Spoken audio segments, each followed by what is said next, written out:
Cool, thank you. Okay. If everybody can join me and rise for the Pledge of Allegiance. I pledge allegiance to the flag of the United States of America and to the republic for which it stands, one nation, under God, indivisible, with liberty and justice for all.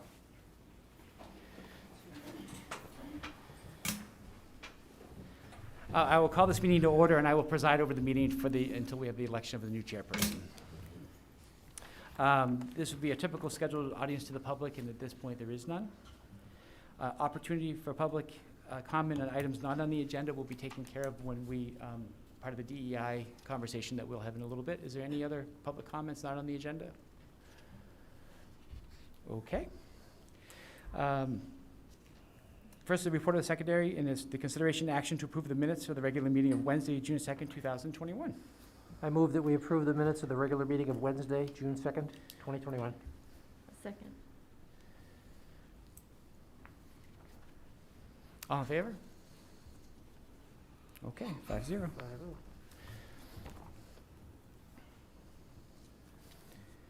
Any comments? Looks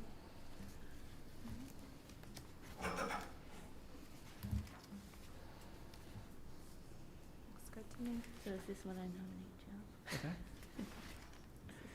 It looks good to Look good to everybody? Yeah. Yep. Every Yeah, minutes look really good? great. Okay. They did. All right. Can I vote to then approve the minutes? All in favor of approving the minutes as written? Okay. Okay, 5-0, fantastic. The next is the election of board officers. First is the consideration and action to nominate a board chair. Do I have any nominations? I nominate Joe Long for board chair. I'll second.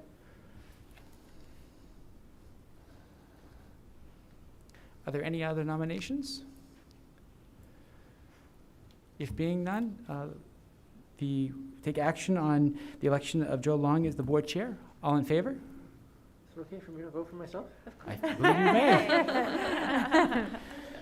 All those opposed? It will be 0, so that's a 5-0 vote.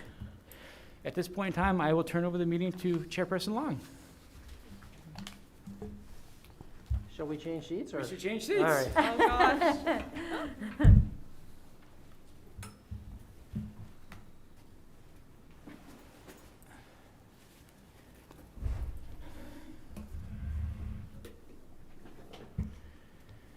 I guess I should start by thanking my fellow board members for the vote of confidence. Appreciate that. Thank you. Thank you for taking on the Exactly. responsibility. Okay, the next item on the agenda is to nominate a board vice chair. Do we have any nominations for vice chair? Is there anyone that wants I move we yeah, right? Yeah, That's the question. I think we didn't We didn't really discuss discuss it. Sue, Yeah. what are your feelings? I'd like to nominate Sue Berman for. Yes. I'll For second. vice chair. Yeah, I was gonna second that. Are there any other nominations? In that case, all those in favor? That's 5-0. Good, thank you. Sue, thank you.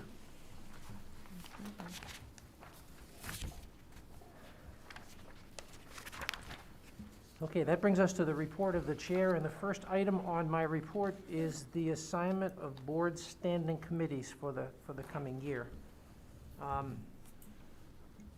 The way it is couched here in the minutes, and we'll discuss this later when we talk about the board bylaws, which is the next item on the agenda, but we'll propose and then vote on members for each of the 3 standing committees, which are Facilities and Finance, Education Policy, and Negotiations. There's also a 4th, which is more or less an ad hoc committee, and that's the Wellness Committee. That's not actually spelled out in our bylaws, but it's a committee that we have been maintaining for some time now. So I think what I would propose we do is for each of these committees that we discuss among ourselves the membership, and then we'll just sort of wrap them all in one package and vote, if that's acceptable to the rest of the board. Yeah, that sounds good. Sure. Okay, let me just pull up my current listing of committee assignments. Joe, did the new member, Kate, did she express any interest in any certain committee yet? Have you So what spoken we've to her? typically done, and we've put with Kate about this at the orientation, is we like to put the newest members on policy first, because it gives probably the most comprehensive think that's view great. of Yeah. what the board does. Mhm. So she's agreed to serve on the policy committee. Okay. And our bylaws call for us to have, I think, 3 board members for each committee. The chair is considered an ad hoc member of each committee, so I think that means we need to name 2 others for each of the committees. Let me put Kate's name next to policy right now. Anybody else? Can I just add one quick little Certainly, side go note? Depending on the vote that's further down in the agenda, the negotiations committee does not have anything that is on the docket going into next year at this point in time. So Right. just for clarity on that. Okay, good. So we can scratch that kind of. So that means you want to be on the negotiations committee, right? Sign me up. Facilities and, finance and facilities, okay, that's good. Heather would like to be on that. Anybody else? I can continue on. Okay. So Heather, Lisa, and myself as ad hoc member. Everybody comfortable with that? All right, that'll be the first one. As regards ed policy. I'd we like have- to stay if I can. Okay, Kate, Jen, Yeah, I would also. you would, okay, Yeah. and Sue? Okay, and then negotiations, as we said, it's essentially moot, right? I think we have to go through the formality of naming it in case something comes up. That's but- correct. Yeah. Yep. So in addition to myself, we need 2 others. I'll stay on if nobody Jen, else. okay. Yeah, same. Either way. And Oh, for Sue? negotiations? Yeah. Oh, yeah. You still need I'd to like to have- be on. On negotiations? Mm-hmm. Okay, so we now have 4, so. Oh, take me off. you- Yeah. All right, I think I just heard 2 people say, take me off. Do you want it, Lisa, or no? No. I'm You good. can, if you need to keep me on, then go ahead and keep me on. I mean, it's. All right, But again, there's no There's nothing negotiations for for next next year. year. Right. no, So- there's none planned. Right. None But there planned. may be things that come up over the Others course that- of the year where the contract may need to be opened up, so Oh, we would okay, have that okay, committee got just it. in place. Right. Yes. Yeah. So who is it, Heather and you? So Heather? Yeah. Jen, myself as ad hoc. Okay. Is that okay, Sue? Yeah. Okay. So that's 3. And then as regards wellness, Lisa, you've been serving as the board Yes. representative on I wellness. would love to continue on if I could. Okay, appreciate that. Anybody else wish to be on the wellness committee? Can you talk just for a minute about what the wellness committee does? Because we haven't really Yeah, had- so yeah. it's interesting because this year with the pandemic, it's been Right. a little bit scattered, but fantastic group that includes administrators from every school. Definitely Nina has been heading it up. And this has changed a little bit. Right. Also, SEL committee and wellness committee have been sort of combined and are now one thing. We meet once a month.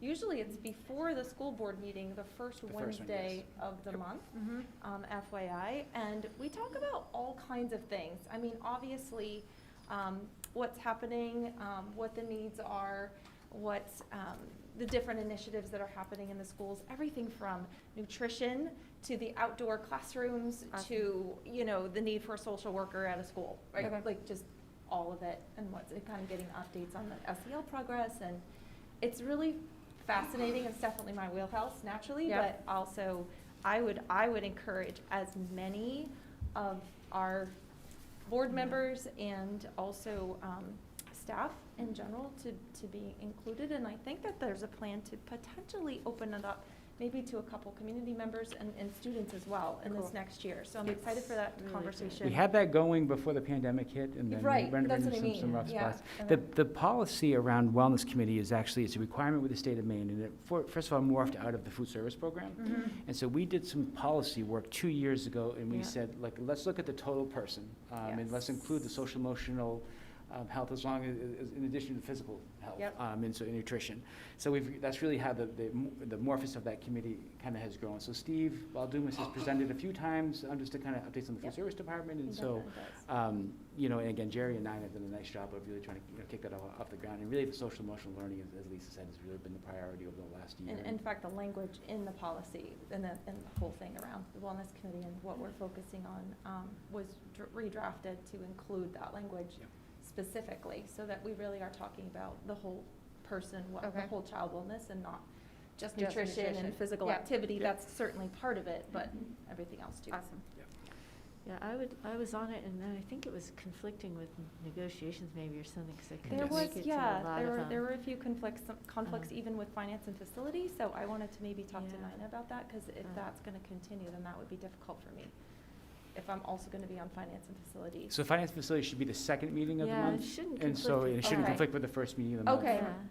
It conflicted with a couple of executive I- sessions that we had. Maybe that's Maybe what that it was Yeah, it. that There was some what the reason issue that I was. missed Yeah. a Okay, lot of them. perfect. Particularly November and December, we had the executive sessions prior to the meetings, and Right. that was the conflict, so Okay, there was a little bit of a so gap that there. shouldn't be an Yeah. issue going forward. Yep. Yeah, I would so- love to do that. If it's too much with negotiations too, if you want negotiations, I don't think negotiations I is don't think gonna it's really gonna be be a. Yeah. any conflict. So I'll do wellness committee. Okay. Yeah. And Sue, did, Yeah, I would like All to right. stay, go back Great. to it. all right, so here's what I think we have.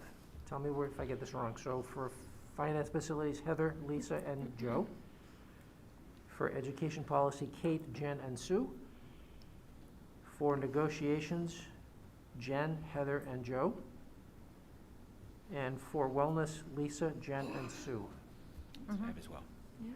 All right, I'm going to wrap that all up into one motion, and I'll make the motion myself. I move that we approve the standing committee members as just described. Second. Heather, thank you. All in favor? That's 5-0. We have our committees. Thank you very much. Great. Okay. Great. Next item on the report of the chair is a board bylaws review. This is the meeting at which we take input from any board members about our bylaws, whether we want to see changes made. I kind of half expected to have a copy of it, and I know that I have my own copy at home, but I forgot to bring it. I feel like there is some language at the very start, and I can't even remember what it's called, but I think it might be mission, or, Philosophy. like one of the very first pages, it's something around mission. And what I feel like it's missing, going back to the discussion of the policy change to the wellness Yep. committee and the whole thing, is something about addressing the whole child in our educational programming. Mhm. It doesn't have that language. I don't know if this is a standard, sort of what a board does, that's like a state dictated wording. We can customize. I mean, one of the things that I would offer is that if we would like to maybe do a work group prior to the July 21st meeting. Yeah, you anticipated the very thing I was going to say. Yeah.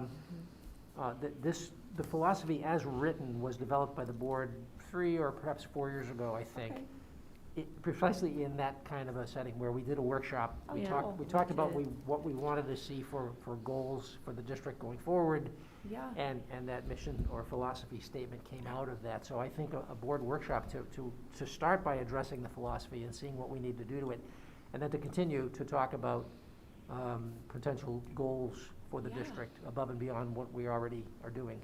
That would be I think that would be a fantastic. good I think activity. that's great. Yeah, I mean, it's great the way it's worded, but I feel like so much has changed in the last 4 years, and Sure. in terms of the focus and. Well, the pandemic has You turned think? everything into a little Yeah. bit different perspective, so I think this is Yeah, I a. think that there could be, Yeah. it could be even better.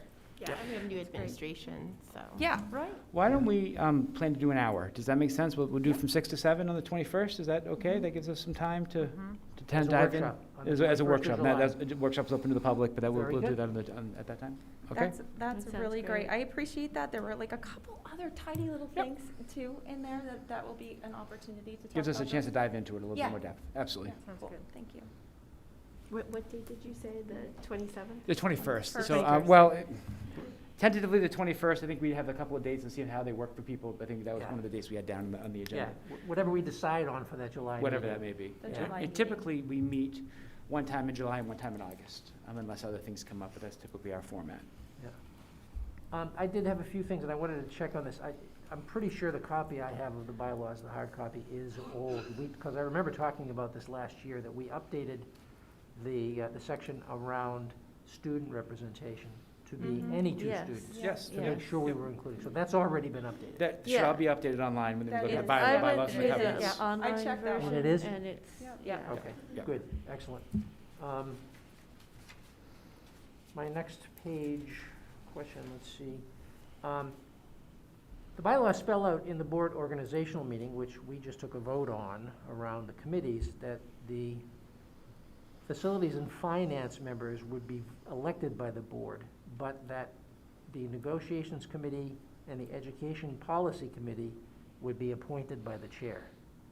And I think that was probably initially put into the bylaws to conform to the need to vote on facilities and finance per state law. The other two, less restrictive. The fact that we vote on all three, I think, is not problematic because it's more strict, I would say. Right. So my question would be, do we want to change our bylaws to reflect that we do a vote on all three of those committees, rather than simply say that the chair appoints the other two? This is always the policy committee work, right? Having practice reflected in the bylaws, Right. so Yeah. make sure that they match. We should probably Right. mention Now, that may be something we want to table and take up at that workshop, Right. Okay. but I think Yep. it's probably better to have it consistent with practice. Mhm. I don't know whether that requires a quick consult with Drummond and Woodson to make sure we're not stepping out of bounds. Overstepping, yeah. Yep, I think I can Yeah. certainly, it would more be so to MSMA, I can make a phone call. Okay, Yeah, sure. absolutely, to get some clarity on that. Okay, good, excellent. Yeah, no, I think that was already okay, and I think the last one might have been, page 25 was a repeat. Yeah, no, it was a repeat of the NE2 students, so that's already been taken care of, okay.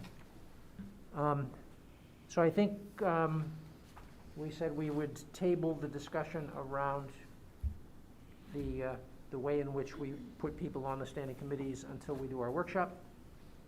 Apart from that, any other changes that folks felt we needed to make to the bylaws? Okay, good. We'll move on from that then. Thank you.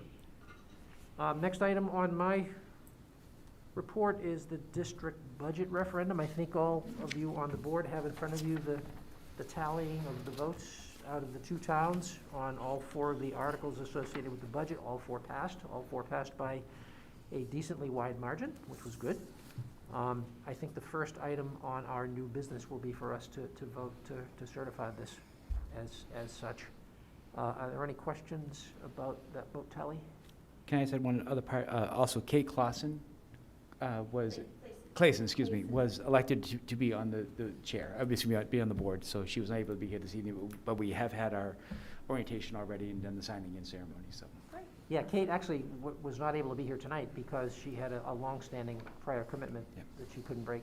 She'll be at our next meeting for sure. Sounds good. Thank you. I forgot about that. Not to mention that. Okay, good.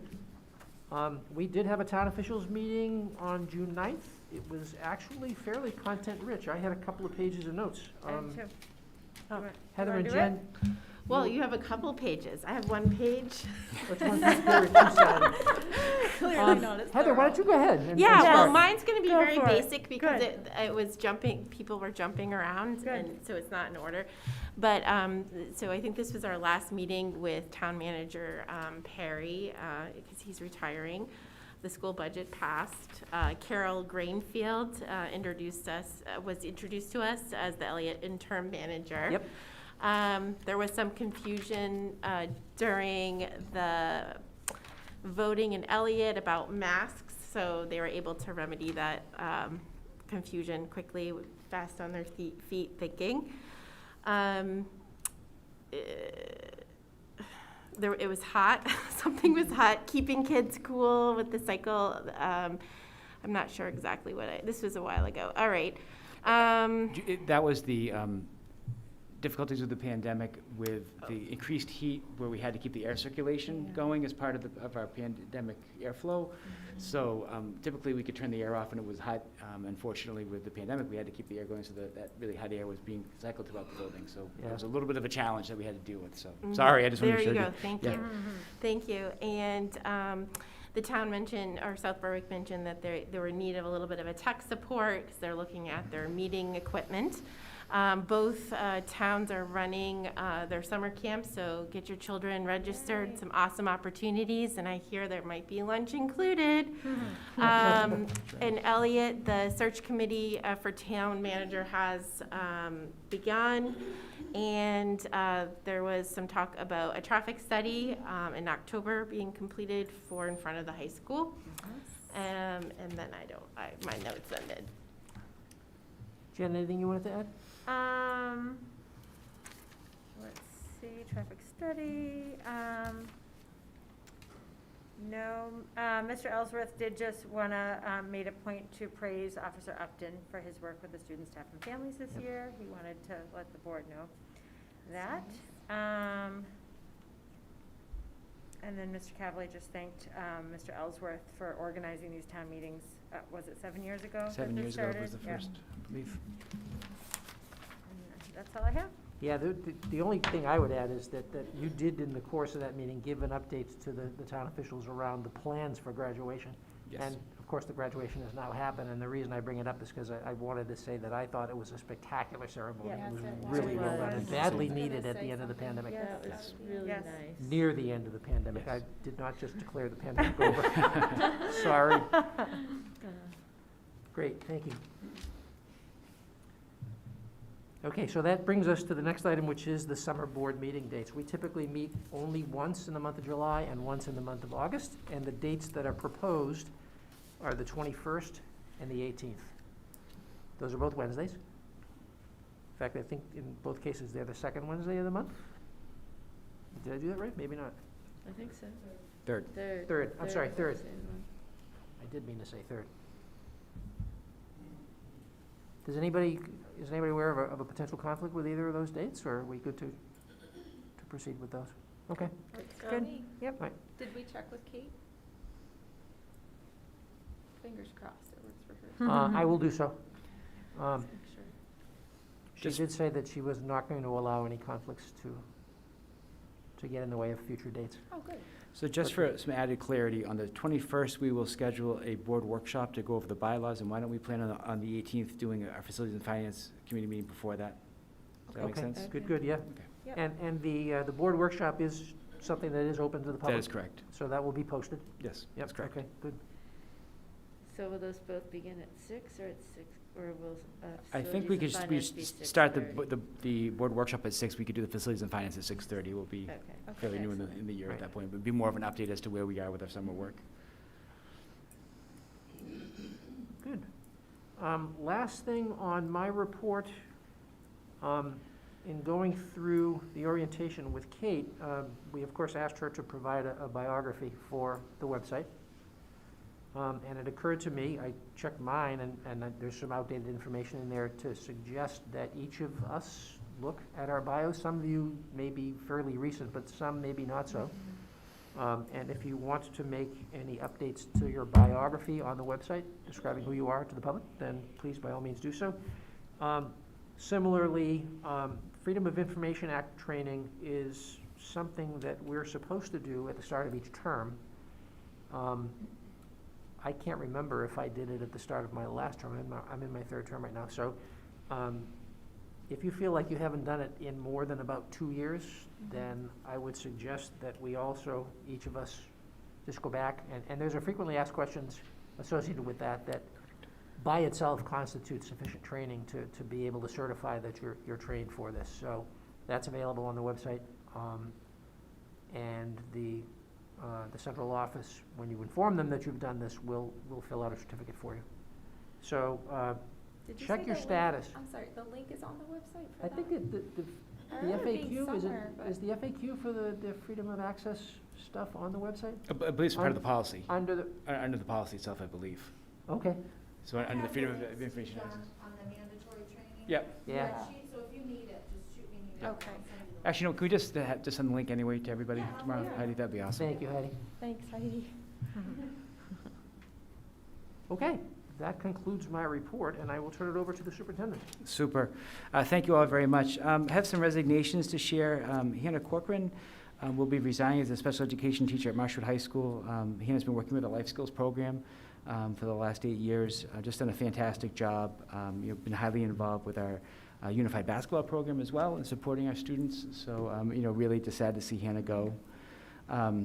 Brian is a current music teacher at Elliott Elementary School. Those of you who were not aware, Brian was responsible for the puppets that we, in our diversity, equity, and inclusion video that we shared in November. He did the work with our students at Elliott Elementary School. Just a creative person. Had an opportunity in the town that he works, which is a little bit less of a commute, to be able to be a music teacher there, so it was something he could not turn up. So it just sad to see Brian go, but really want to thank him for all his work over the years, and just such a creative person. I am just so sad to share that Tanya West has resigned as our vocal director here at Marshwood.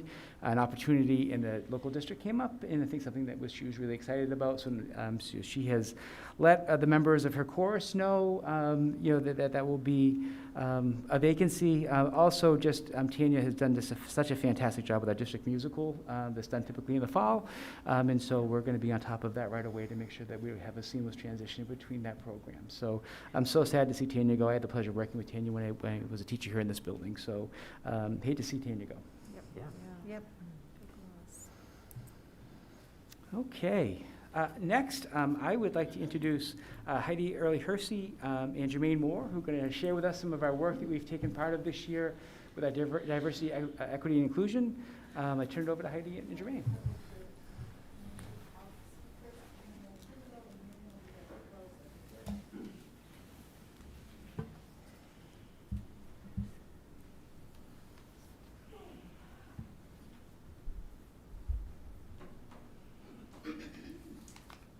Thanks, everybody. So I wanted to try to give you guys a picture of what the last year has been like with regards to diversity, equity, inclusion. I'm going to paint some broad strokes, kind of give you a timeline of our work, and then bring some other voices up to the mic so you can hear from the kids and from Jermaine Moore, who has been a fantastic consultant that we've been working with all year. I think the biggest thing for me in this whole process was this concept of trying to thrive while we survive, and it makes me think about a leadership class I took one time, and the professor said, when you're a leader, you have to make sure that you don't allow urgency to distract you from what's important. And what's more urgent than a pandemic? There's been so much urgency, and forcing ourselves to take a deep breath and continue to focus on the diversity, equity, and inclusion work has really been a bright spot, I think, for so many of us this year. It's reminded us that we're here for the kids, and that our schools should reflect what the kids need and what the kids want. And so as nervous as I was about digging into some of this work when people were at incredibly heightened places in the fall, ultimately I feel like it's one of the best things that we did this year, which is awesome.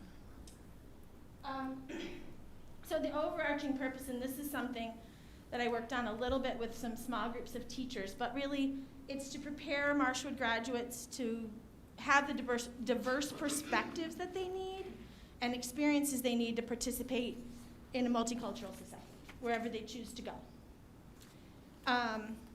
And we seek to be a district that celebrates diversity, ensures equity, and models inclusion. This is just a quote from John. One of the things you'll hear me talk about in the timeline is a letter that John put out to the community in July of last summer. And I just felt like this little quote kind of captures the heart of why we decided we couldn't wait, that we had to step into some of this work as a district. I won't read it to you, you're all able to read, but I also included a copy of John's letter in the packet tonight in case you didn't have it up today.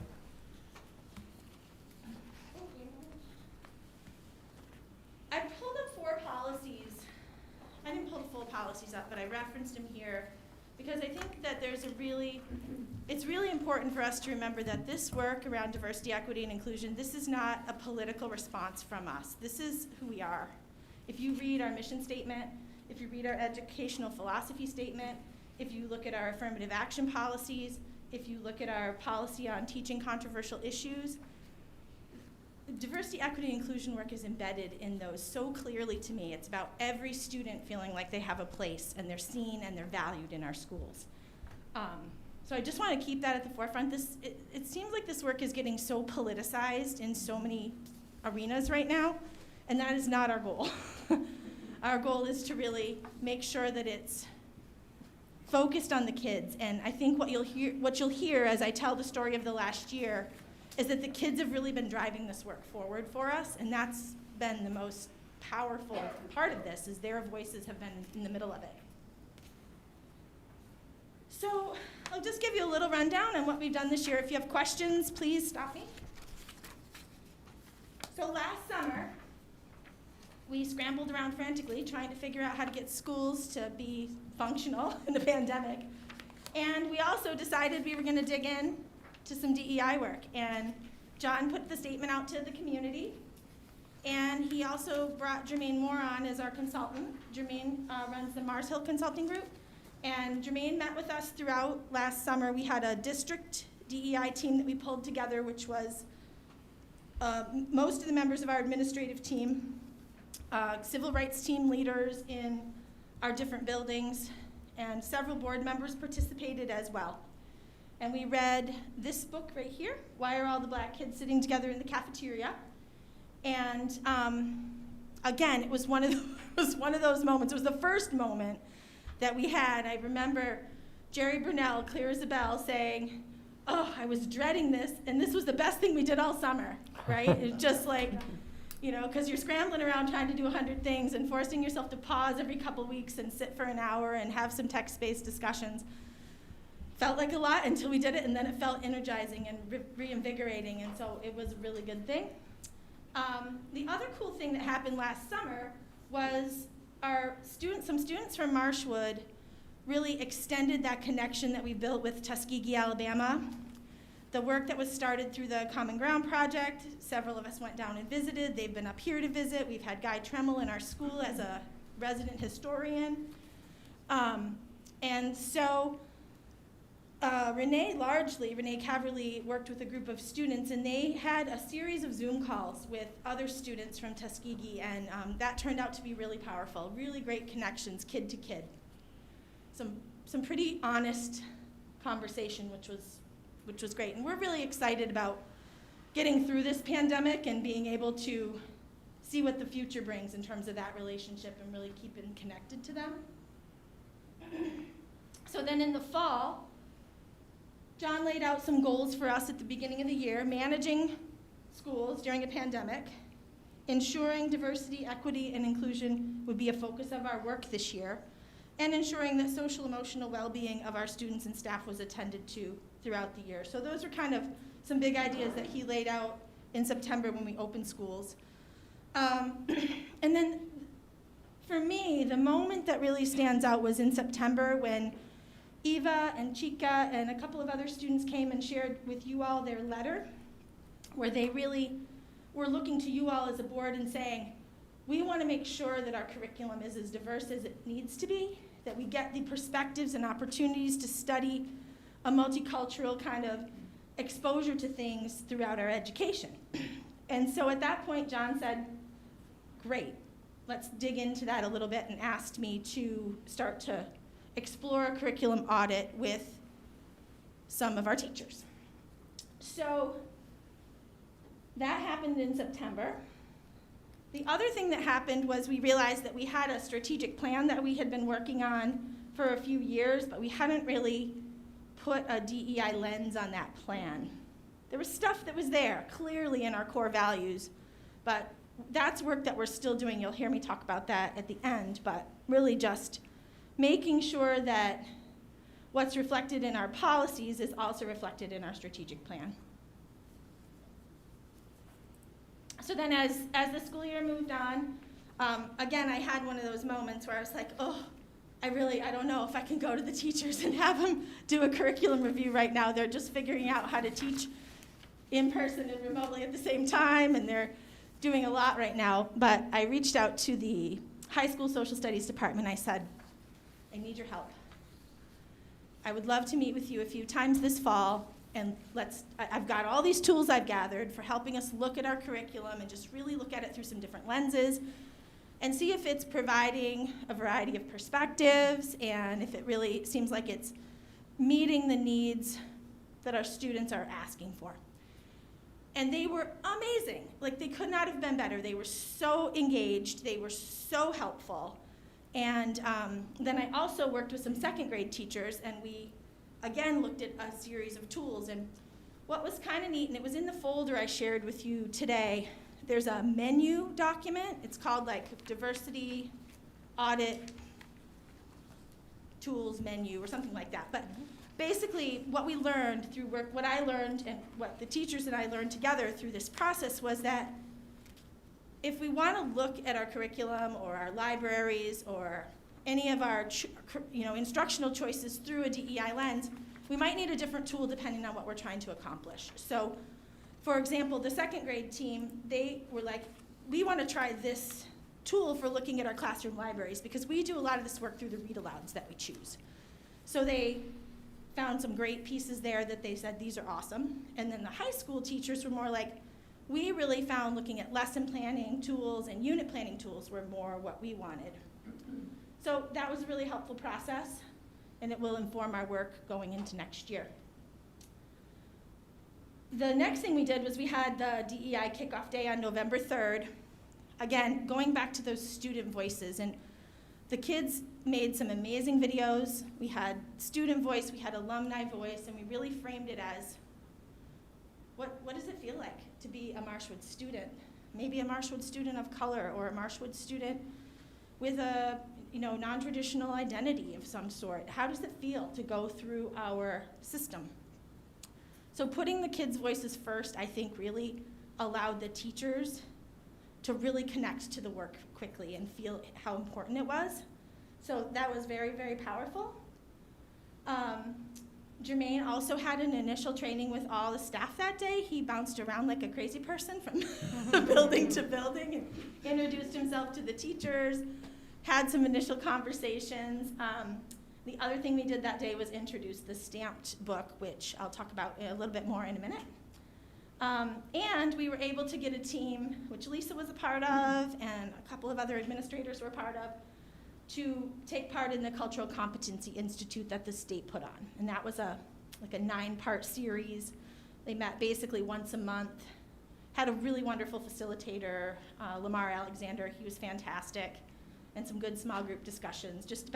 Really it was about learning from each other more than anything else. What's your district doing? Have you figured out any good tools? Have you come up with solutions?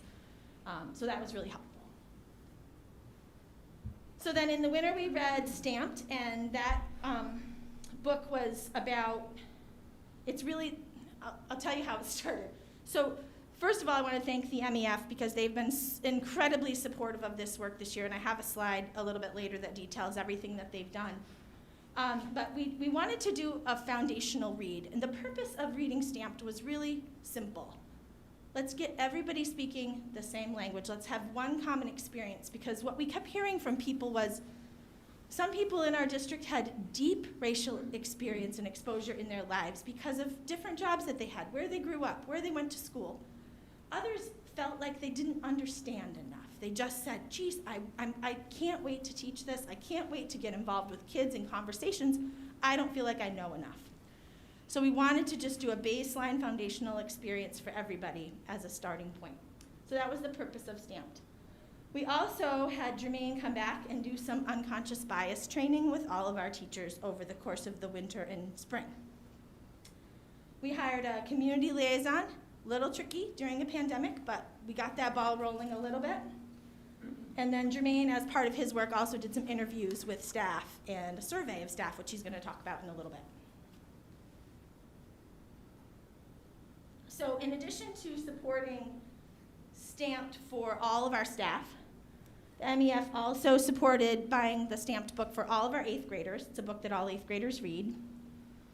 They also supported a civil rights library project at Central School, and a project called Love in a Box of Crayons that Ann Chisler wrote at Elliott. And they liked that one so much that they duplicated it for Central.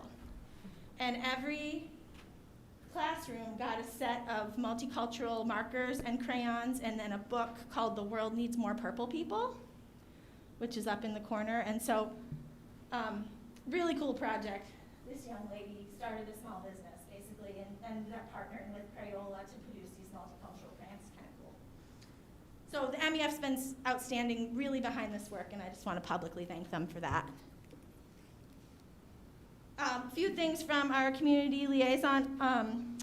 So Kristen Vernace was hired as our community liaison.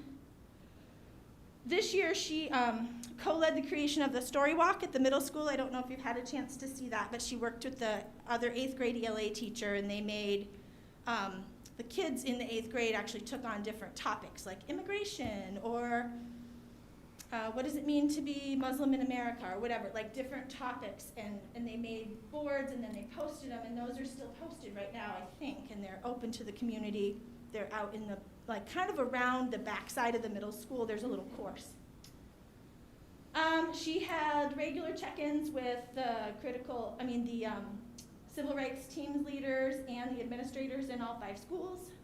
Had some initial conversations with the middle school and high school about restorative practices. That's something Kristen had in her background. And she also attended some additional DEI trainings and events just to further her own knowledge. So it was a start. And I have some updates from the civil rights teams in our elementary schools, and then I'm going to turn it over to a couple young ladies from the high school who are going to tell you what the high school's been up to this year.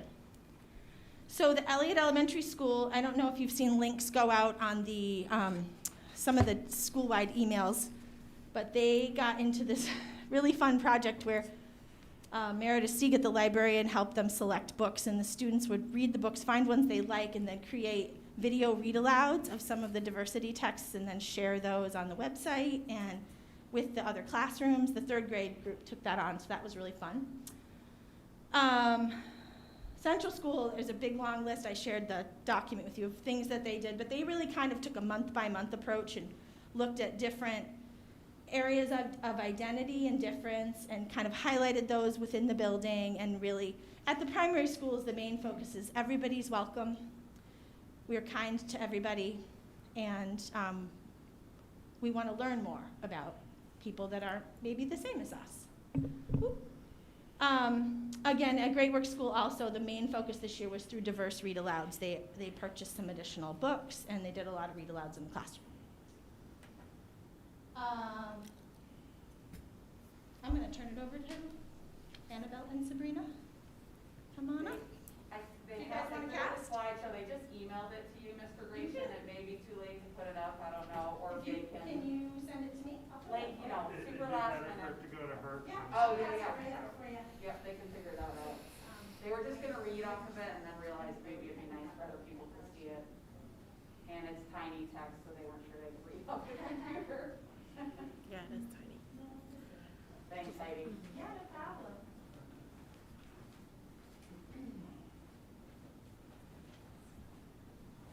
While they're getting that set up, I'll just let you know, Oceana Brandon, by the way, one of the advisors. And Andrea Goff, Oceana, they can't hear you if you're not talking in the microphone for the stream, so.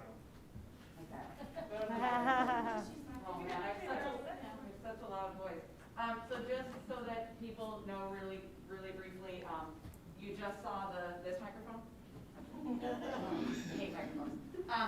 You just saw what Heidi presented, and we got an email, all the civil rights team got an email saying, can you update us on the year? And I saw it while I was in a civil rights team meeting online, because we're online, so things are popping up on my screen. I was multitasking. And so in the civil rights team meeting, I said, hey, they're asking for this. I don't want to, why would I do this, or any of you? And these 2 amazing humans were like, we'll do it, we'll go to the meeting, we'll put something together. So they did. All I had to do was ask, and they did it, and they're really awesome. And so way better to hear from them than I think from us. We're just here to support. So go for it. Yeah, the only thing I'll say is it was just such a cool opportunity to get to meet with the students here throughout the year. I mean, Oceana and I would just debrief after each meeting and be like, this school is filled with wonderful humans. Like, it was really cool. I mean, I grew a lot from it, so I'm very thankful for the 2 of you for presenting tonight and for being here this year.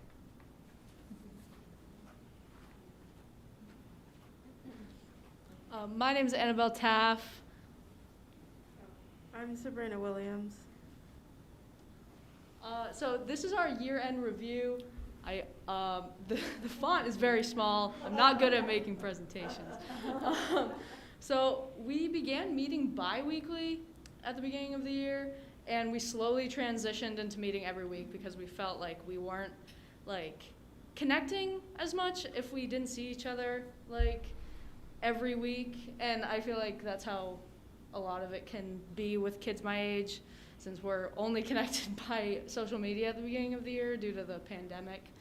But as the year progressed, we started not having as many people because of sports and stuff like that, just life happening, and kids weren't able to come as much, which is why we're really looking forward to next year when we're able to be in person, as it's easier to pop into a classroom than it is onto a computer.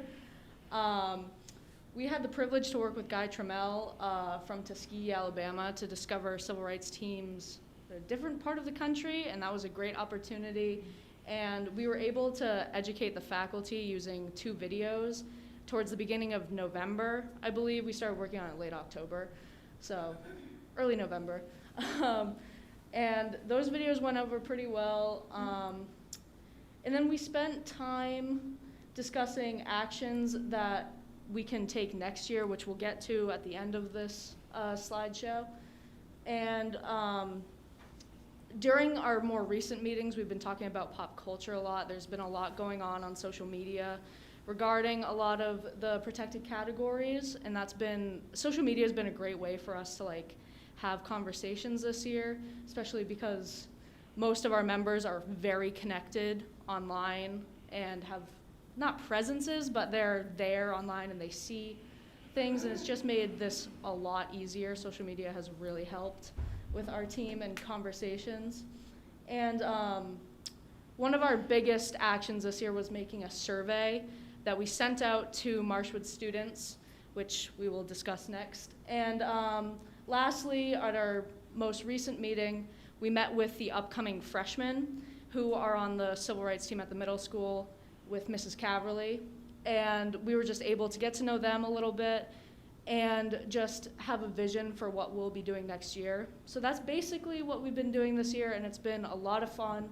And we're both Sabrina and I are looking forward to next year, since we'll be a lot more connected. And it's just been a great opportunity. And I've been on we've both been on the civil rights team since 7th grade.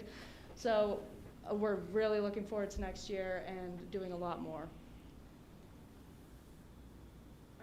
And now we're going to talk a little bit more about the survey. As a team, we created a survey, and we talked about how we need more inclusion with the 6 protected categories, whether that's skin color and race, orientation and sexual identity, disability, religion, and ancestry and origin.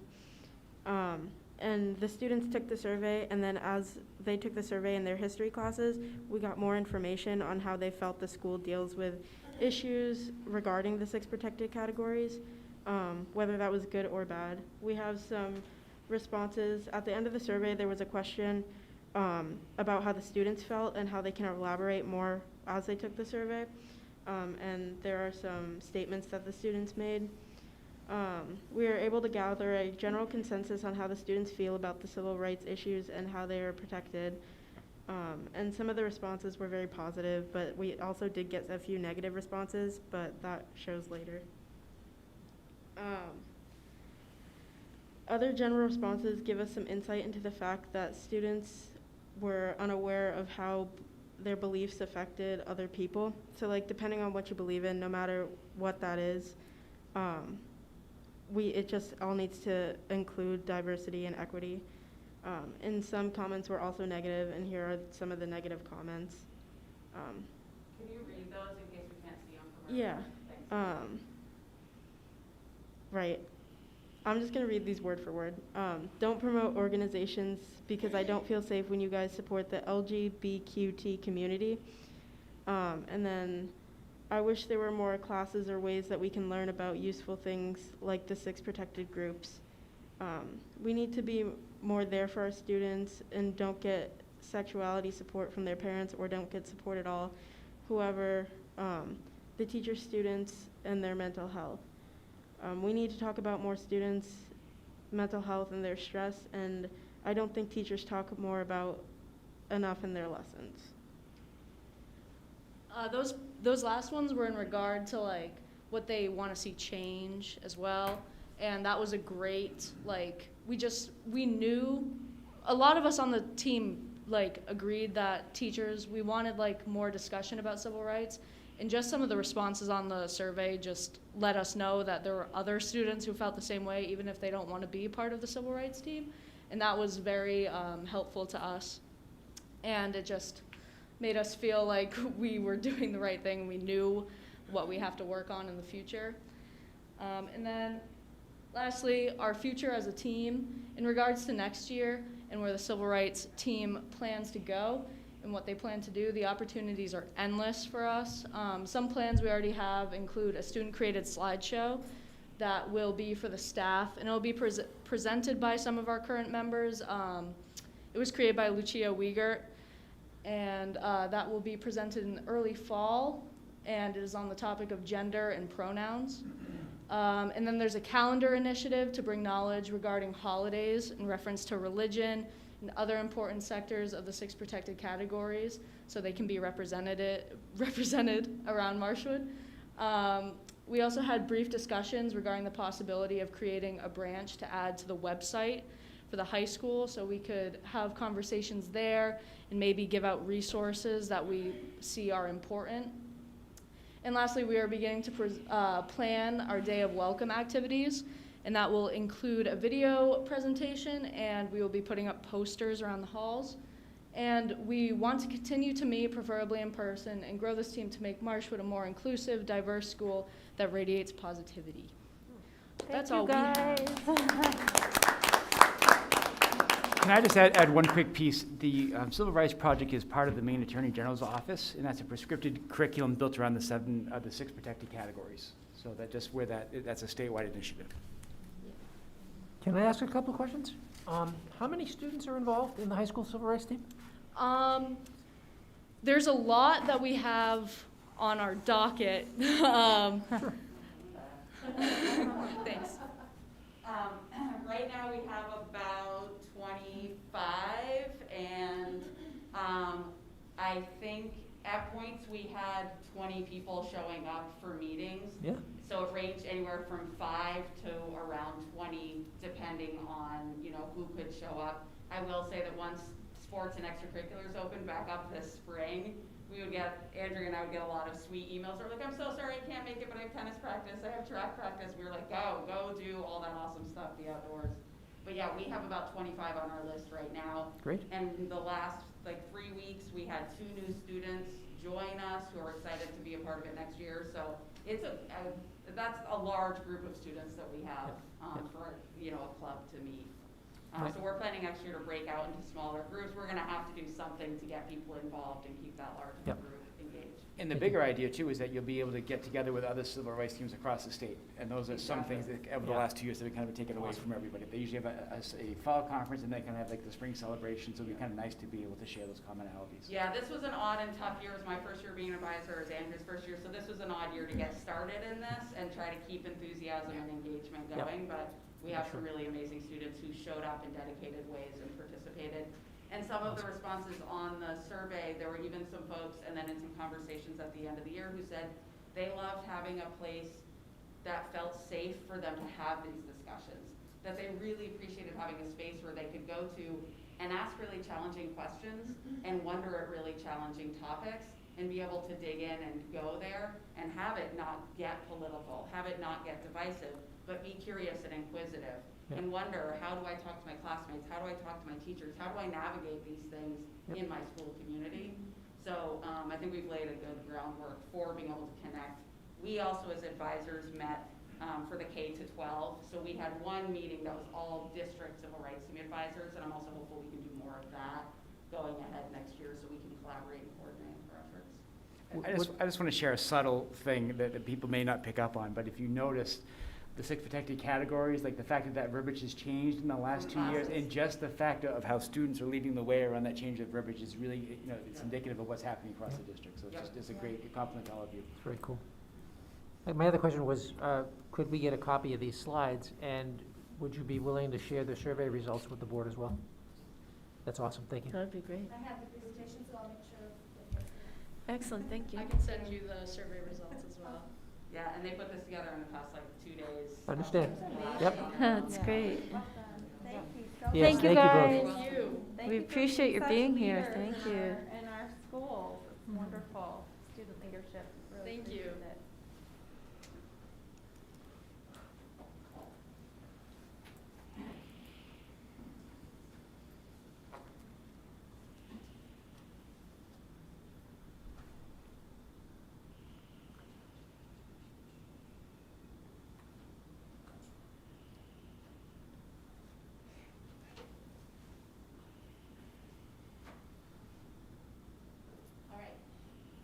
So I just was thinking about something as I was listening to those young ladies speak. When we think about our core values and we think about student voice and agency, like these guys just represent that so much. And I feel like the kids are so far ahead of us in this work and that we're just learning so much from them. So just grateful.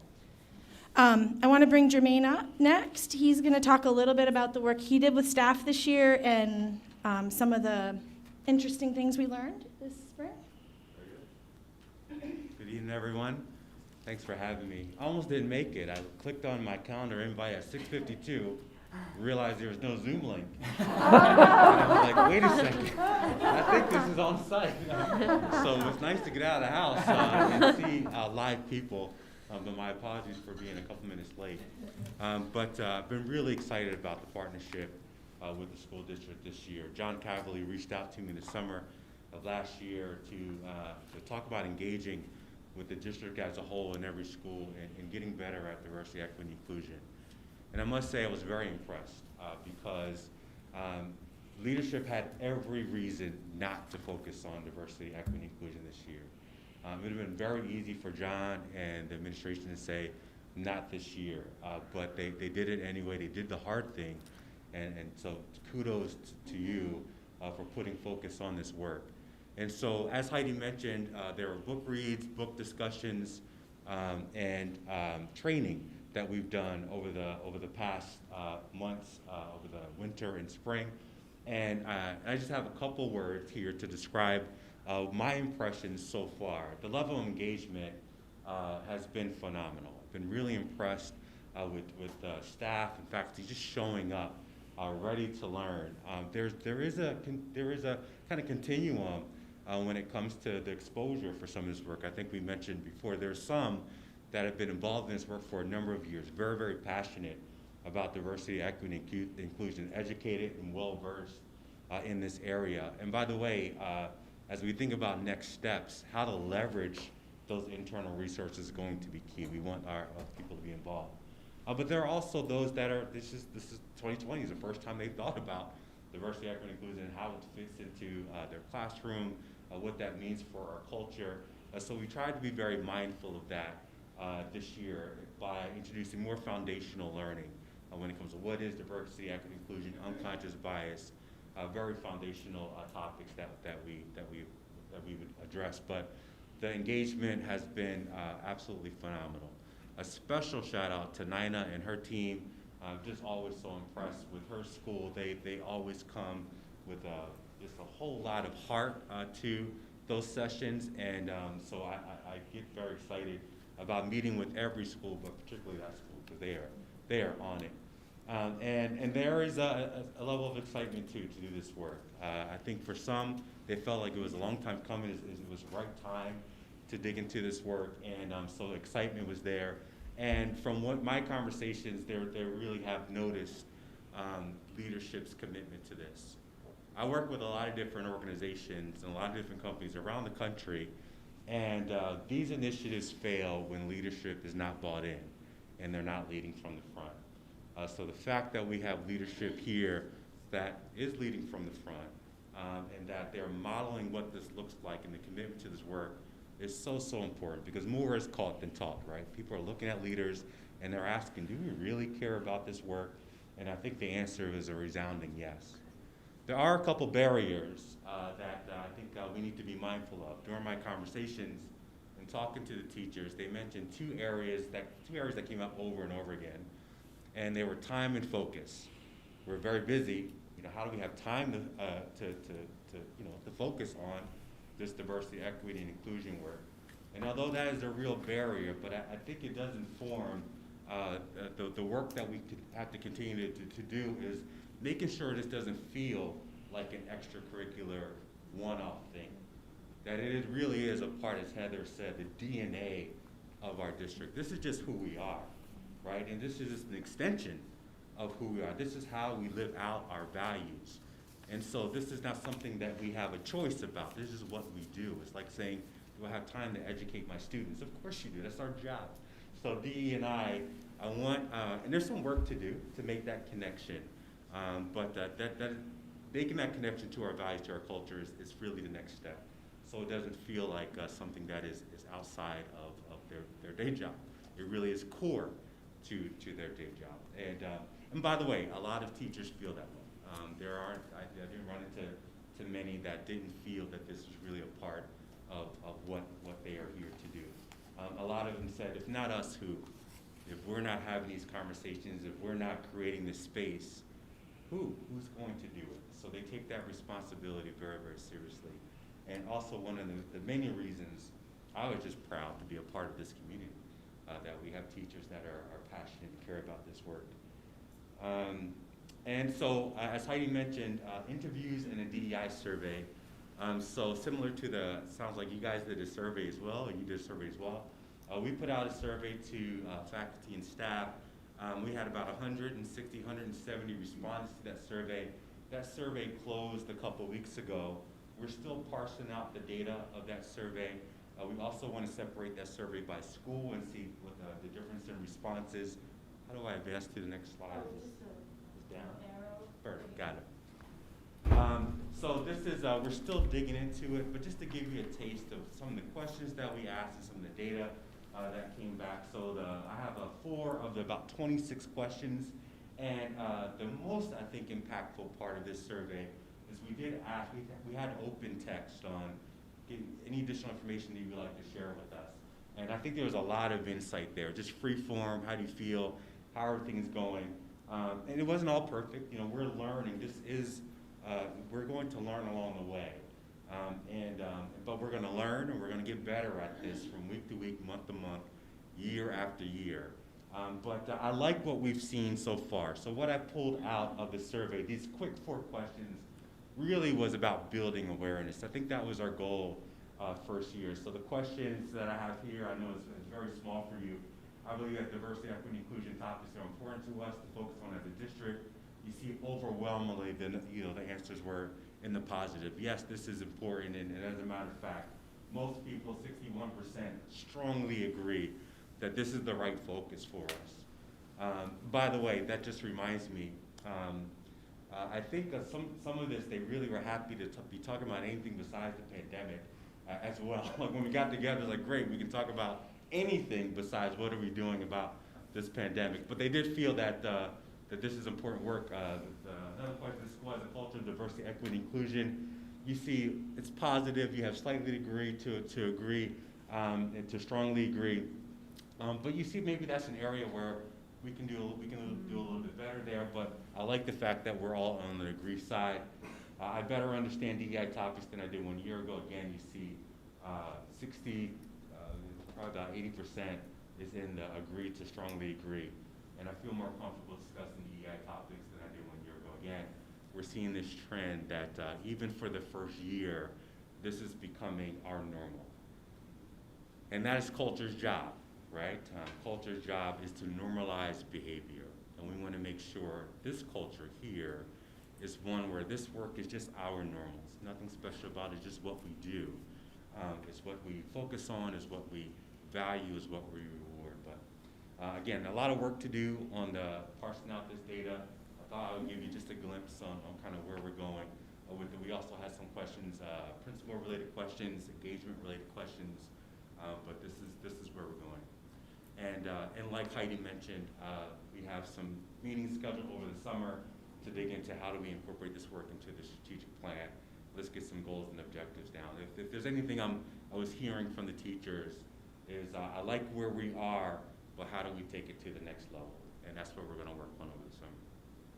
Any questions about any of that? Jermaine, the one thing that you said that struck me in November was that there was a disconnect with the staff in the strategic plan and really trying to bring that to a real life document for our staff and being able to have those conversations so they're aware of it, they understand the work, and then we can live the work. Really create a living document with that. So that's really where the idea of really building it around that work that we've already started came from. You got it. You got it. Anything else? All right. Thank you I all. guess my same question is, once the survey data have been parsed, the board will get to see that, I presume. Will do. Looking forward to that, thank you. Share the broad strokes of it. Yep. Yeah. Yep, great, thank you. Thank you. I promise we're almost done. So the last thing I just wanted to kind of talk about where we're at. John and I met with Jermaine on Monday, started to have some conversations about next year and what we see going forward. So the curriculum audit process, again, I think it's important to mention that this is really an organic process where I put some tools in teachers' hands, and the teachers have really good conversations about how to make sure that there's diverse perspectives and opportunities and space for kids to have conversations. Our curriculum, particularly in the area of social studies, is not driven by any purchased product. Like we don't have we are a X, Y, or Z school when it comes to social studies curriculum. It's more about the individual choices teachers are making around which video to show, which text to utilize, which article to pull, how to bring in different perspectives. I'll give an example. One of the social studies teachers I worked with this fall said, oh, you know, I have a unit coming up on the Voting Rights Act, and I just found this really cool resource written from the perspective of a Native American on the Voting Rights Act. I'm going to try using that this year, right? Like just bringing in sort of different voices, which I thought that was a good example. Continuing to work with Jermaine, which we're really excited about. Great feedback on the unconscious bias work that he did with staff. We're excited to do more of that. Refining our hiring practices, this is a tough one, right? Like, we would love for our staff and faculty to reflect this, at least the same level of diversity as our students. We're not there yet. Surprisingly, because our student population even isn't that diverse, but as a staff, we're even a little less diverse. So that's just something we want to learn more about and try to get better at. We're talking about doing another district DEI team read this summer. We haven't selected a book yet, but that's on the docket for the next week or two to get something figured out.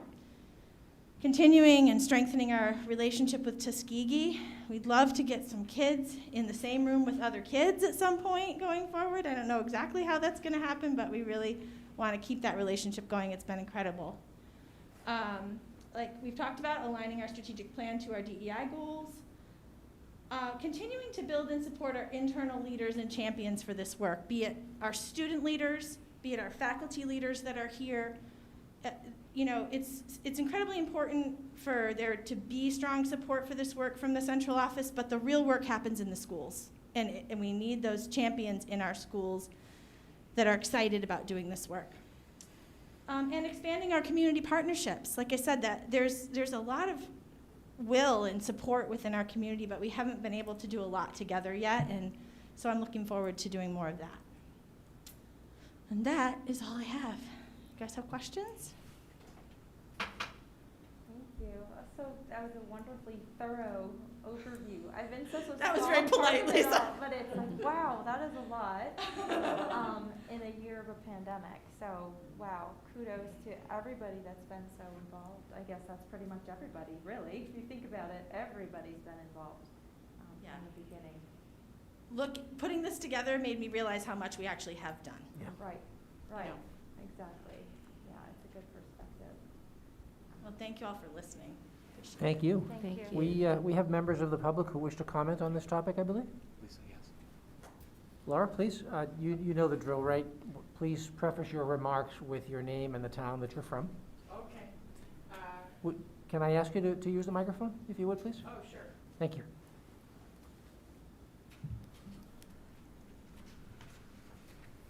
Thank you.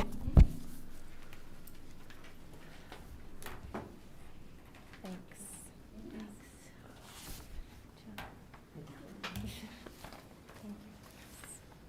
Thank you very much. How's this? Perfect. Great, Okay. thank you. My name is Laura Lieber. I live in South Berwick, Thank you. and I'm actually a previous board member. So, a couple things I wanted to talk about is that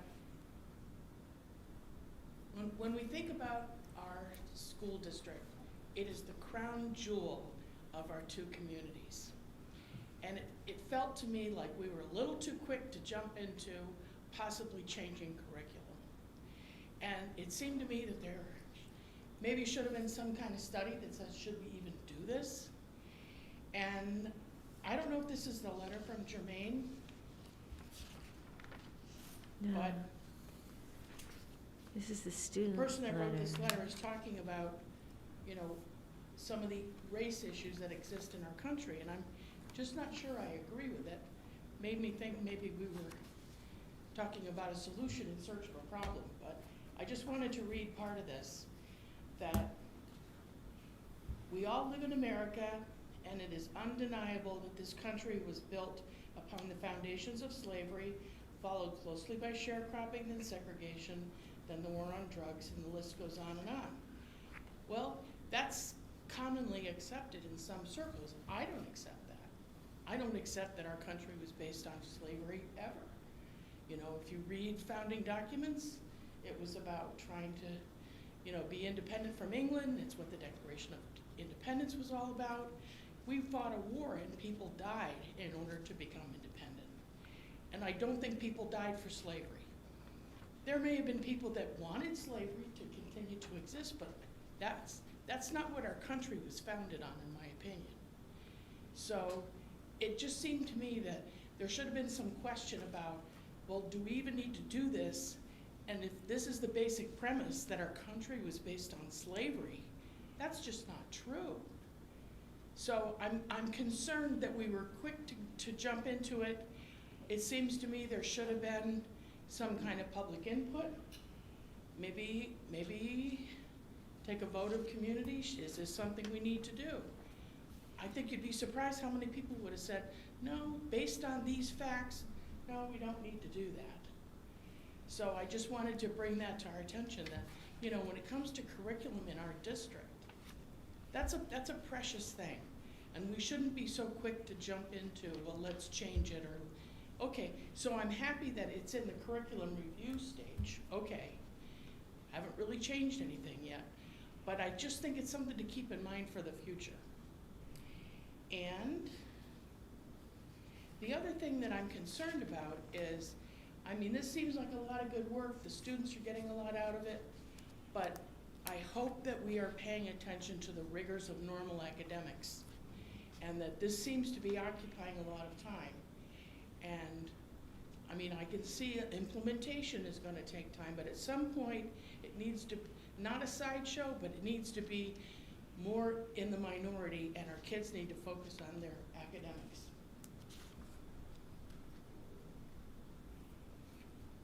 So those are my concerns. Thank you very much. Can I just share, just supporting clarity, I'm not sure what letter No, It's this from is a a letter from a student. member of the public. This was a dear school board member. It's a student letter. Oh, okay. It was Whoever wrote drafted it. Yeah, by. it was a You student, know, it was a it- student, it was also actually, a member of the It public. 85 makes the members of our comment that community, we all live actually. in America, and it is undeniable that this country was built upon the foundations of slavery. That's just not true. What about the Civil War? There are a lot of people that think that. I also think that, you know, when it came to forming some kind of a committee to look into this, it was done within Marshwood. You know, maybe there should have been people from the outside brought into this to bring an outside perspective, but this was an all academic exercise without input from the community. maybe no one even thought about that, but I think it's an important point.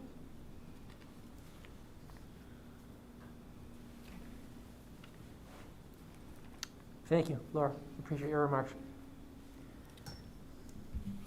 Okay, I'm gonna head out. Have a seat. Why? Have a seat. I'm about to speak. It's a public forum. I don't need to listen. Well, and that's why you think this country is not built on slavery, because you don't listen. Hi, my name is David Sanborn. I am a citizen of South Berwick, and so you've heard from some of our fellow residents of the Marshwood School District tonight, and I've got prepared statements here, by the way, because I'm not a very good public speaker, but they've told you how fearful they are for our children to learn that America has a checkered past and doesn't always live up to the ideals it espouses. They've also thrown biased talking points at you, written for an audience of uncritical thinkers. They've offered up critical race theory as their latest boogeyman without really understanding what it is. But I'm here to tell you that if Marshwood intends to support a curriculum which pays attention to diversity, equity, and inclusion in its classes and the school community itself, then I'm 100% in favor of that. Getting our children to think about alternative perspectives that they may not encounter in their day-to-day lives prepares them for a world beyond the confines of South Berwick and Elliott, and goes hand in hand with the basic lessons of kindness that I know my kids have had instilled in them since their days at Central Elementary School. Every single teacher that my children have studied under in this district has been a caring professional who gives their students the freedom to ask questions and come to their own conclusions about the course material. Of course, there are some facets of history that simply don't warrant alternative opinions. The Third Reich and the Holocaust were objectively evil. The Trail of Tears were objectively evil. American slavery and Jim Crow laws and the Tulsa Race Massacre were all objectively evil. Florida, Arkansas, and Oklahoma have recently implemented education policies which in various ways forbid the discussion of these topics. Many other states are considering similar policies. They twist and warp the meaning of diversity and inclusion to an unrecognizable level, and in doing so, chill the ability of an educator to simply present material which touches on uncomfortable but vitally important subject matter. That's to say nothing of the social and emotional needs of our children and the imperative of expanding their horizons. So I ask all of you on the school board, as well as the students and educators on the civil rights team, to ignore the cranks and their ridiculous fear-mongering, support our teachers as you always have, support our students and their needs, and let's continue to elevate the Marshwood School District's mission of educating our children in an inclusive and supportive environment. Thank you. Thank you. Thank you very much. Thank you. Thank you, Mr. Sanborn, for your remarks. Anybody else wish to comment on this topic before we move on? Okay, thank you. Let's close that out and move on, John. You're Okay. next. Next on the agenda is a discussion around state funding. And so we were recently notified from the state of Maine that there had been additional money put into the EPS formula through the state. We have done an analysis of how to best utilize that money. We want to make a presentation to the board this evening to talk a little bit about that. So I would just turn it over to Ryan to share the perspective and a little bit of the history.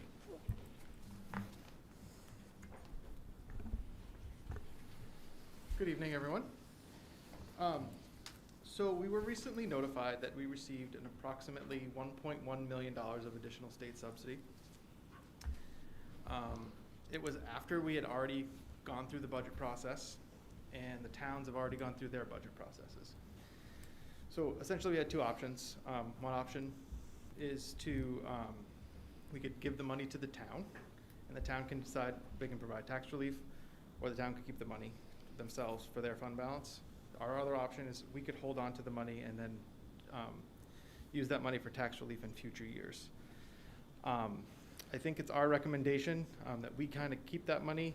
There's a couple of things that we'd like to be able to do with that money.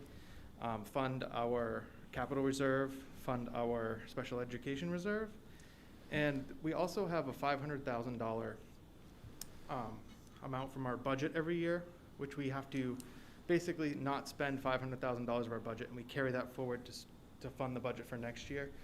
We'd really like to try to eliminate that because it's getting to the point where we don't have additional fund balance available, so we're really trying to save money every year to fund next year's budget, when we really should be able to spend our whole budget. So I think over the past 2 years, we started out, I think it was $870,000, and we've slowly walked that amount down to, now we're down to about $500,000. So we're really trying to fund our special education reserve, capital reserve, that's about $125,000. Get rid of the $500,000, which would be another 500, so you'd be at $625,000. And then really, we'd have the remainder to keep, and we could provide some relief to the towns and next year. Would be our recommendation on what to do with the money. So I think, to give a perspective, 2 years ago when I became superintendent, we were using about $870,000 a year in fund balance to be able to offset our budget. So every year as we built our budget, we were saying, we're gonna raise X amount from the taxpayers, we're gonna raise X amount from the state, and then we're gonna be able to take $870,000 out of our fund balance to offset the cost of the budget. We got to the point, we had this conversation, last year at budget time, where we just couldn't do that anymore. Our fund balance had gotten down to about $1.6 million, which really starts to get into that threshold of not being able to make those 3 paycheck months. We'd have to start borrowing money on a regular basis. I am so proud of the opportunity that we have right now that 2 years later, we could be budget neutral. And so at this point that we would not have to carry forward money, we would be able to say, this is the budget, the budget, the budget, as opposed to having to worry about not only playing this budget, but there's a tie over to the next year's budget. So I think that's a fantastic opportunity. In addition to, so not be $870,000 in the hole, and I'm gonna use my terms for that. We're also talking about being able to put about $125,000 that the voters approved to be able to put into some capital and some special reserve accounts, is really trying to make those steps towards a financially solvent situation for us going forward. And that was really one of our goals 2 years ago. And so this is an opportunity. The other issue that's want to be aware of is that with this opportunity, ESSER monies, CRF monies require us to borrow money to be able to to buy these things, then we get reimbursed over time from the state. By keeping that money in our fund balance until the budget cycle begins next year, what that allows us to do is not borrow money any longer. And so it also would allow us next year, as we start to build the budget, to be able to provide tax relief next year. And so we've had the budget approved. I think it was the 2.68, 2.69% increase. But then next year we would have some additional monies to be able to plan forward on how to lower next year's budget. So that's really what our mindset is. And just wanted to share that with the board, and if you have any questions or comments that anybody might have. It really comes down to the timing of the decision and what your district's budget calendar is. Absolutely. Right? And Yes. so we kind of just missed otherwise this would have been. That would have made a huge difference. money that we As we're could building the have budget, we used could have made some to different cover decisions. year's This has budget. happened before. And so we had been working with Drummond and Woodson because I believe it was 4 years ago, there was a similar circumstance. Some legislation was passed to allow schools to spend that money without the traditional budget process. That didn't happen this year. And so we are kind of caught with that money. So there was a couple of different options. We think probably the most realistic would be to hold on to that and be able to solve some of those problems for the long term for us. So I think it's a great opportunity, but I did want to be able to bring it to the board this evening. Nothing has to happen. The money can just fall to the fund balance and we can deal with it, but I just wanted to be able to put that information out to everybody if there's some questions. So the town also received money, because I know Perry mentioned Yes. it, and so that's how our taxes won't be going That's correct. up, right? Yep, absolutely. And so what we can do is if all that money was used, this is my concern, is that if, let's just say that money was used this year, given back to the towns to be able to lower the tax rate for next year, what it does is creates that larger cliff because we haven't been able to transition that money. And what we don't want to do is all of a sudden go from 0% to 6% in a given year because you'd have 2 years worth of growth. And so what this will allow us to do is really target those funds to really keep that smooth transition and really maximize those finances going forward. The other part that we're not clear on right now, I think there's a hope that this money will continue. And so that will be interesting to see if that funding source continues. And so the last variable for us, which is a point of caution, is that health insurance costs after the pandemic, that's a real wild card in the fact that we're not really sure what could happen. So we've been very fortunate that this year that there was not an increase, but as people now are more out and about receiving medical services, that is a concern. So we feel like holding on to that money to be able to plan for the next budget is really probably the best move, and it gives us the best ability to adapt going forward. So that's where we came to that conclusion, so. And to Heather's point, I mean, truly, that money was designed to be used by the school, one way or the other. Yeah, for the schools and for tax relief, Yeah, for the right. communities, yeah, absolutely, Right. yes. Yeah, that was the idea, in the midst of the pandemic, so, again, I mean, if we would have sat here 2 years ago and said, okay, we're gonna be able to take the $870,000 weight off of our shoulders and remove that, and be able to do that now, I think it's an incredible Right. opportunity for us, and just to really be able to kind of reset our budget going forward. Makes sense to me. Any questions, comments? Okay. Well, thank you. The next piece of information is Bob Godomsky, who is the superintendent at Rollinsford, reached out to me. And so those of you who may not be aware, about a year ago, they reached out and asked if we had any desire to share services with them. And so I think in particular, they were talking about business manager, superintendent, and special education services. So we worked with the board. I think it's about, my time is off. I think it was about 2 years ago. I think it was July of my first year as superintendent that we kind of had this conversation. Yeah, sounds That's what I remember. Because I remember saying, I'm not sure if I can run this school district, let alone worrying about another one, but that's a whole other conversation. So we said, we created a proposal around special education. And we said that this might be a logical area as our students are transitioning from Rollinsford Elementary School to Marshwood Middle School. There may be an opportunity for us to be able to be part of that process early on. We provided a presentation to Rollinsford, did not hear anything back from that, so they found a different solution. They reached out again and just said, would we be willing to sit down and have a workshop to have a conversation with the Rollinsford board? So, I said certainly we're always open to be good listeners and be good partners, what they're looking for, and it gives us an opportunity to see what we would do. Obviously, we would have to really dissect what the needs were and then what we can do, and is it beneficial for us, is it financially beneficial for us, and is it realistic? And I think those are kind of the big ideas. Just wanted to put that out to everybody to make sure that if that was okay to be able to set something up. I think they would like to try to get together the end of June, early July to be able to set that conversation, but just wanted to put it out to the board to make sure that made sense to everybody. Does that involve the entire board? I think it would be a workshop where, Yeah. if anybody could be there. I think we did in the past. I think we pretty much had everybody there. Yeah, Okay. Yeah. when we started in the relationship with Rollinsford, we had frequent Right. joint board workshops. Oh, okay.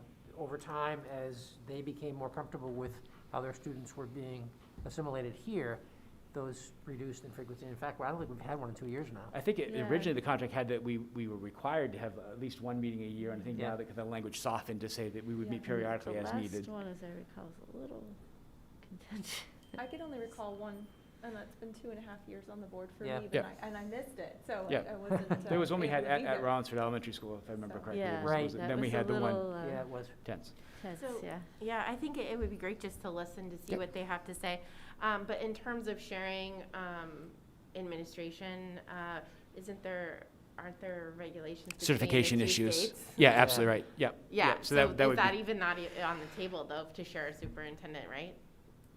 that would be tough. Yeah, I That's not, I mean, that would be something that we would talk about. I've kind of made my concerns known about that, so I'm Yeah. going to leave it at that. But there are maybe some other opportunities Yeah. that we Sure. might be able to do some things. Ma- Obviously, it would require hiring of some staff, but we would have to do a cost-benefit analysis. But I think just really being good listeners to kind of find out what they're looking for, and Right. see if there's something that we can come up with that might work to create another revenue source for the district, which would benefit our students. So, does that make sense to everybody? Sure. Yep. Okay. So we'll look for proposed dates for that? Yes, absolutely. Student report, the student council, student government at the high school is a little bit behind right now, so they're in the process of getting some interviews. I believe they have one candidate, but I'm not sure where they are in that process, so it is on their radar. I think just with the pandemic at the end of the school year kind of got away from them a little bit, so we'll be working on that. And if you don't mind, I would like just to quickly share kind of a little bit of a COVID update, if that would be okay? Sure. Just to let everybody know. Of So. course. Last week, as I was writing my letter to the community, literally as it was being proofread for the 5th time, an email came saying, hey, great, something changed. And so it was good news, but it was a change. And so basically what came forward was that on June 30th, will be the last day that masks are going to be required in schools. And so the stance that I am going to ask the board to support me with is to be able to say that masks are not required, but they are recommended. And if people choose to wear masks, certainly that they can do that. That's their choice. But there's no requirement, and there's no requirement from the state of Maine at this point in time. At the same time, social distancing guidelines have been taken away, which is a good thing. The only word of caution I would share with everybody is that masks being removed, got it. Social distancing, got it. The only curveball is going to be, how does contact tracing work? Because if there is a positive case, there still will be people impacted, and just want to be mindful that as people become closer together, there may be more people impacted because of the virus. Now, obviously, the numbers are trending in the right direction. I think there's some hopes around some vaccinations coming out for some younger people. And then there's a conversation that I shared with you about the pool testing, where we put some surveys out in July regarding that. So that's kind of the plan, but just wanted to give you kind of a snapshot of kind of what I knew as the most recent information. Any questions anybody might have? It's probably obvious, but I mean, all of these new guideline relaxations are leading to what is going to look like a very normal opening for school in September. That's what it looks like right now. With full buses You know, and yeah. regular schedule. And So for us, it's amazing.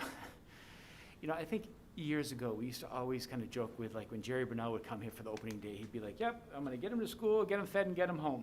And, like, we always kind of laugh, like, ah, ha, ha. But then, like, you think about it, the pandemic, getting him to school, getting him fed, and getting him home are really the biggest barriers, because we're having to be the 6 feet apart in the cafeteria, so that's kind of forced us to have to, at Central School, we haven't used the cafeteria, so we've had to kind of change that model. So this, my understanding, and this is where I am right now, is that the 6 feet in the cafeterias is going to be removed. The 6 feet in the busing has already been removed. We've discussed that. So those are really two big obstacles that will really allow some normalcy. I still think, we want to be mindful. So one of the things that's a big issue at the elementary schools, and it's just kind of funny how something small becomes big, but as an elementary school teacher, there's two pieces of feedback that I get consistently, is that, first of all, they want their tables back. And so the younger kids have desks, and they hate desks. They want tables. And so, unfortunately, I said, no tables. And so they would say, well, why? And I'd say, well, I don't know what, November, December, January you're going to bring. And I can't ask the custodians to keep changing tables out every so often. So for next year, we're going to have desks. And if you want to put desks together, that's fine. We can do that. And so people, I think, were very understanding of that. The other thing is that they missed their rugs. And so... And really, the way you think about it is, like, the rug in an elementary classroom is really like what many of us used to be at the dinner table. This is, if you had a family issue, you had a conflict, let's sit down at the dinner table and have this conversation. So really, with the responsive classroom model, that rug is an opportunity to get everybody together. It's circle time. Let's share where we're at. And so that's something that we believe that right now that we are going to have the guidance to be able to do that. So, which is good news. Yeah. But again, just it's funny as you kind of go through all this stuff, and you wouldn't think it during the pandemic. One of the big topics of conversation would be a rug in the classroom, but that's something that's really important, and it makes sense when you think about it. So, It certainly is to the students. Yeah, absolutely. And the teachers. Yeah, absolutely. And the community of that classroom. It's a big deal. Yeah, absolutely right. Yeah, Absolutely right. And so one of the good things, that I know I mentioned it before, but we actually having an opportunity, and again, I can't thank Heidi enough for what she does, but an opportunity for a responsive classroom kind of touch-up course for all of our elementary school teachers to attend this summer, which is huge. And so that, again, is kind of those common pieces. In addition to that, we're also going to include some middle school staff to be able to kind of come and better understand what it means. Like, I think they could tell you that, hey, we're doing responsive classroom, but I'm not sure necessarily they could tell you what that really means. And so now to start to kind of build that bridge around what does that really mean, and how does it affect students, and what kind of previous knowledge are kids coming to our schools with. So we'll build that in this year as well. That's good. That's awesome. Okay. Thank you, and that concludes my report. Very good, thank you. In correspondence, we received notification from Wendy Roski, the Elliott Town Clerk, of the election results for the Board of Directors, and that is that Kate Clayson has been elected from the town of Elliott, and she's already had her orientation and has had her swearing in, so she'll be at our next meeting. Report of the committees is next. Finance and Facilities, I always say that backwards, met earlier this evening. I'll give a quick summary of the numbers. Revenues are ahead of expenditures, and a little bit less, or they're behind budget. So from that perspective, all of those numbers are in a good place. Federal grant money is coming in on schedule, Adult education is continuing its spend down toward zero, but it looks like this year there may actually be a fund balance left that could be applied to next year. That's probably the first time in a bunch of years that this happened. School nutrition, we had good months in April and May, but we're expecting more of a deficit in June as we pay 6 weeks of wages against 2 weeks of sales. So we're looking to probably finish in the 75 or 80K loss area, which I think is consistent with past years as well.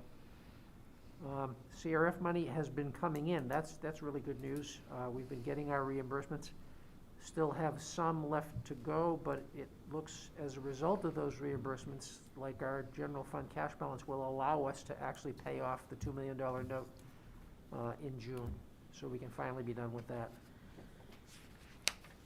We're at 13.6% left of our budget, where we expected to be at around 8.3, so that's healthy. That's a little bit ahead. I think those are the highlights on the numbers. And who did we say was going to give us, Lisa, was it you that was going to give us the update on facilities and transportation?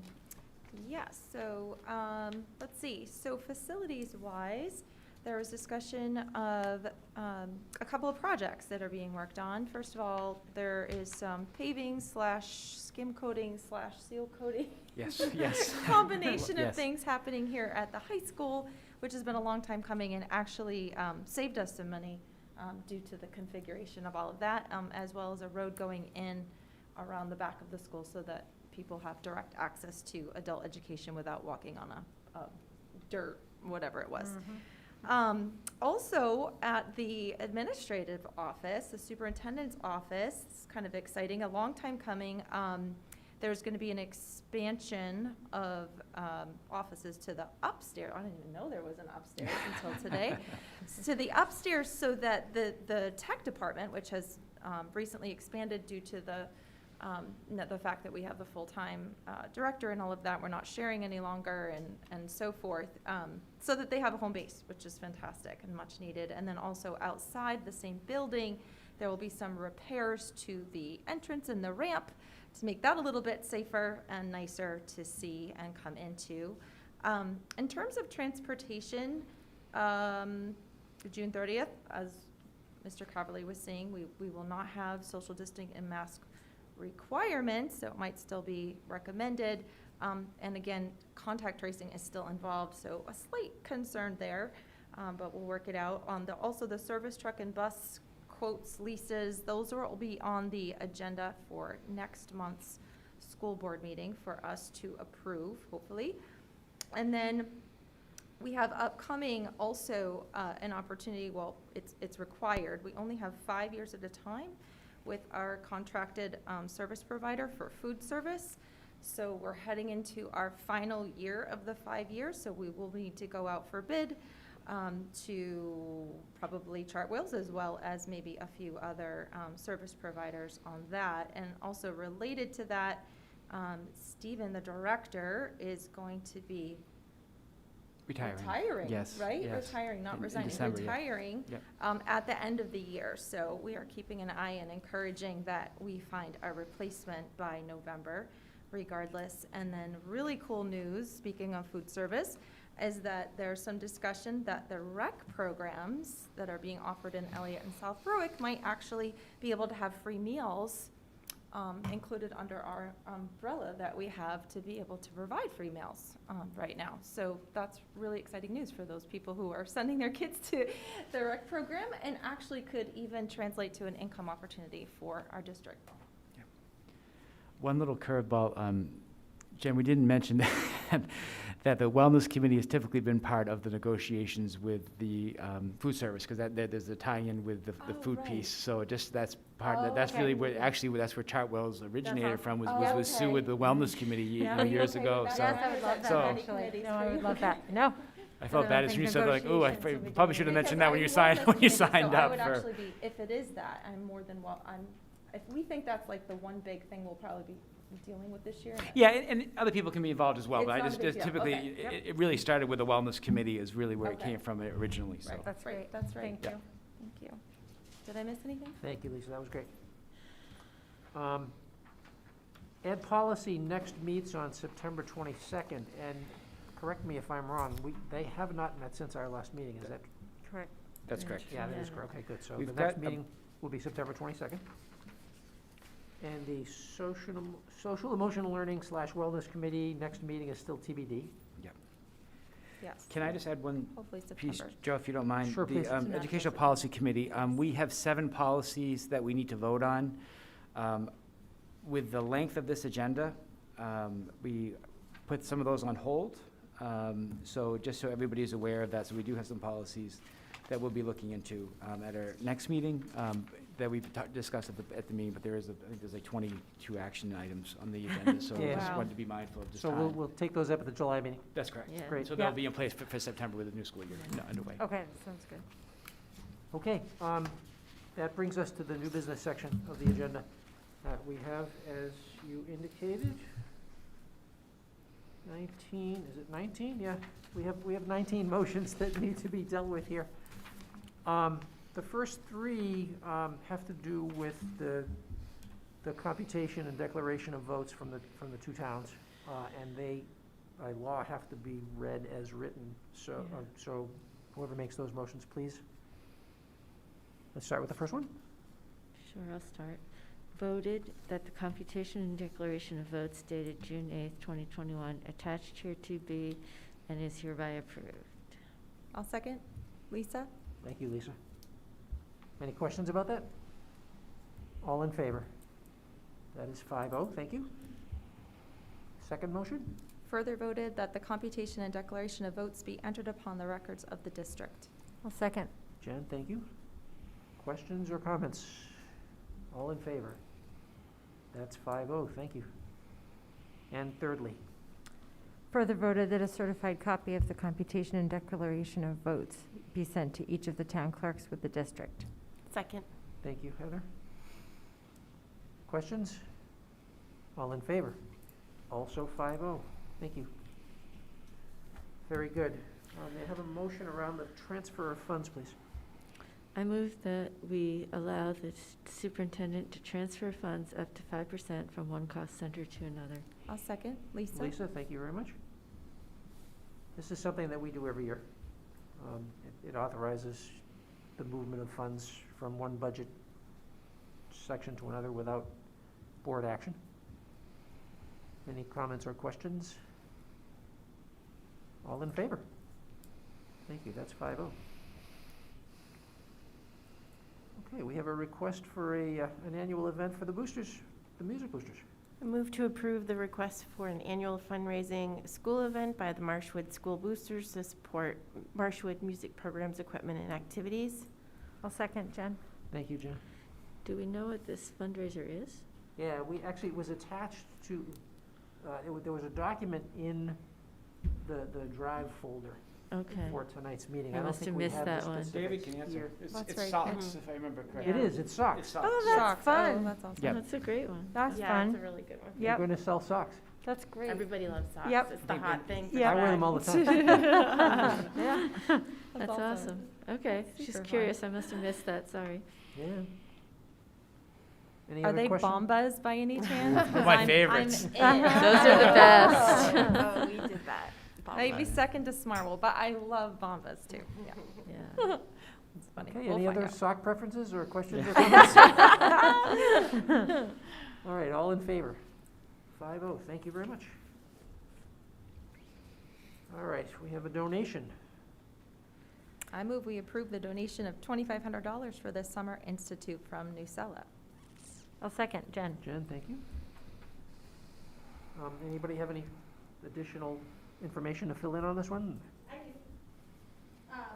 So, as you're aware, we've been doing our Summer Institute for the last 4 or 5 years, and Newsella is a company that offers a lot of work. A lot of their website is about current events that they offer at diverse reading levels. And so, if I'm a teacher and I want to do an article with my students about environmental protection and I'm worried about accessibility, I can offer that article at different reading levels. So So there's a free site that deals with current events, and then they have a paid subscription where they do curated collections around different things like SEL and Native Americans. So we've had teachers in the district using their free site for a long time. And this year we did some contracted stuff with them as well, so we had online resources available. And they've long been a partner with Summer Institute, and this year they reached out and said, we'd like to give you some financial support for your PD event, so we said thank you. That's awesome. Very cool. Yeah. They had quite a few presentations last year that they just, right? They offered a few, and they're several. going to again. Oh, Yeah, good, they're yeah. doing, they're doing, I think, 3 or 4 sessions for us. Yeah, that's a really cool resource. They've been a really supportive company to work with. And kudos to Heidi for, I'm just gonna say it, I mean, that is like an amazing summer institute. I think all of us got an invitation. Yep. Highly Yeah. recommend you look at the program and pick like something, cause it's so good, it's so great, and most of it is presented by, well, there's Newsella, but there's other educators and. Oh, yeah, It's really. Well, a lot of it's homegrown. I mean, there's a few people. We're bringing a really cool DEI speaker. Yes, I saw that. Matt McKay. Yes, that was amazing. Oh, that was the one I was gonna recommend actually for the board. Thank you for that. So Great. that's Awesome. questions. Any other comments or questions? All in favor? 5-0, thank you. We have another donation. I move to approve the donation of $1,000 from the First Parish Federated Church of South Berwick for the improvement of the outdoor education program. A second. Sue, thank you. Anybody have any additional information on this one? Which I outdoor didn't see program? that in the folder. Yeah. Which, is it for Central School? No, it's for the Marshall Great Works School. Oh, for okay, their outdoor cool. classroom that they're doing behind the school. They kind of have built I'm going to call it a gazebo, but it's Yeah, they've been working on so many things. a thing. Like, yeah. You know, with Yeah. the stumps, like, yeah, I'm sorry. Yeah. But right behind there, they're trying to do some more work behind there, some more Okay. classroom Oh, that's space. great. So the work is already planned, so this money has a place to go? I think that this is just that, this has kind of been there. When we did the Dream School project 2 years ago, that my first summer, it was just amazing that, Yeah. Marshall Great Works School just took it and ran. And one of the things that they really wanted to do prior to the pandemic was really how do we create those outdoor educational settings for these kids. And so this is all part of the work that they've been doing. Mhm. Yep. Yeah, great, that's awesome. Okay, any other comments or questions? All in favor? That is 5-0. And I'm going to pause for a second and thank both Newsella and the First Parish Federated Church for their Yeah. generosity. Mm-hmm. Yes. Okay, sure. this next item is around the approval of the ed tech contract. Have a motion, please? I move we approve the educational technicians contract for 2021 to 2024. Second, Jen. Thank you, Jen. Does anybody on the board have any comments or questions? We had an executive session prior to this meeting to review the details of that and the negotiations. Any other questions? Okay, all in favor?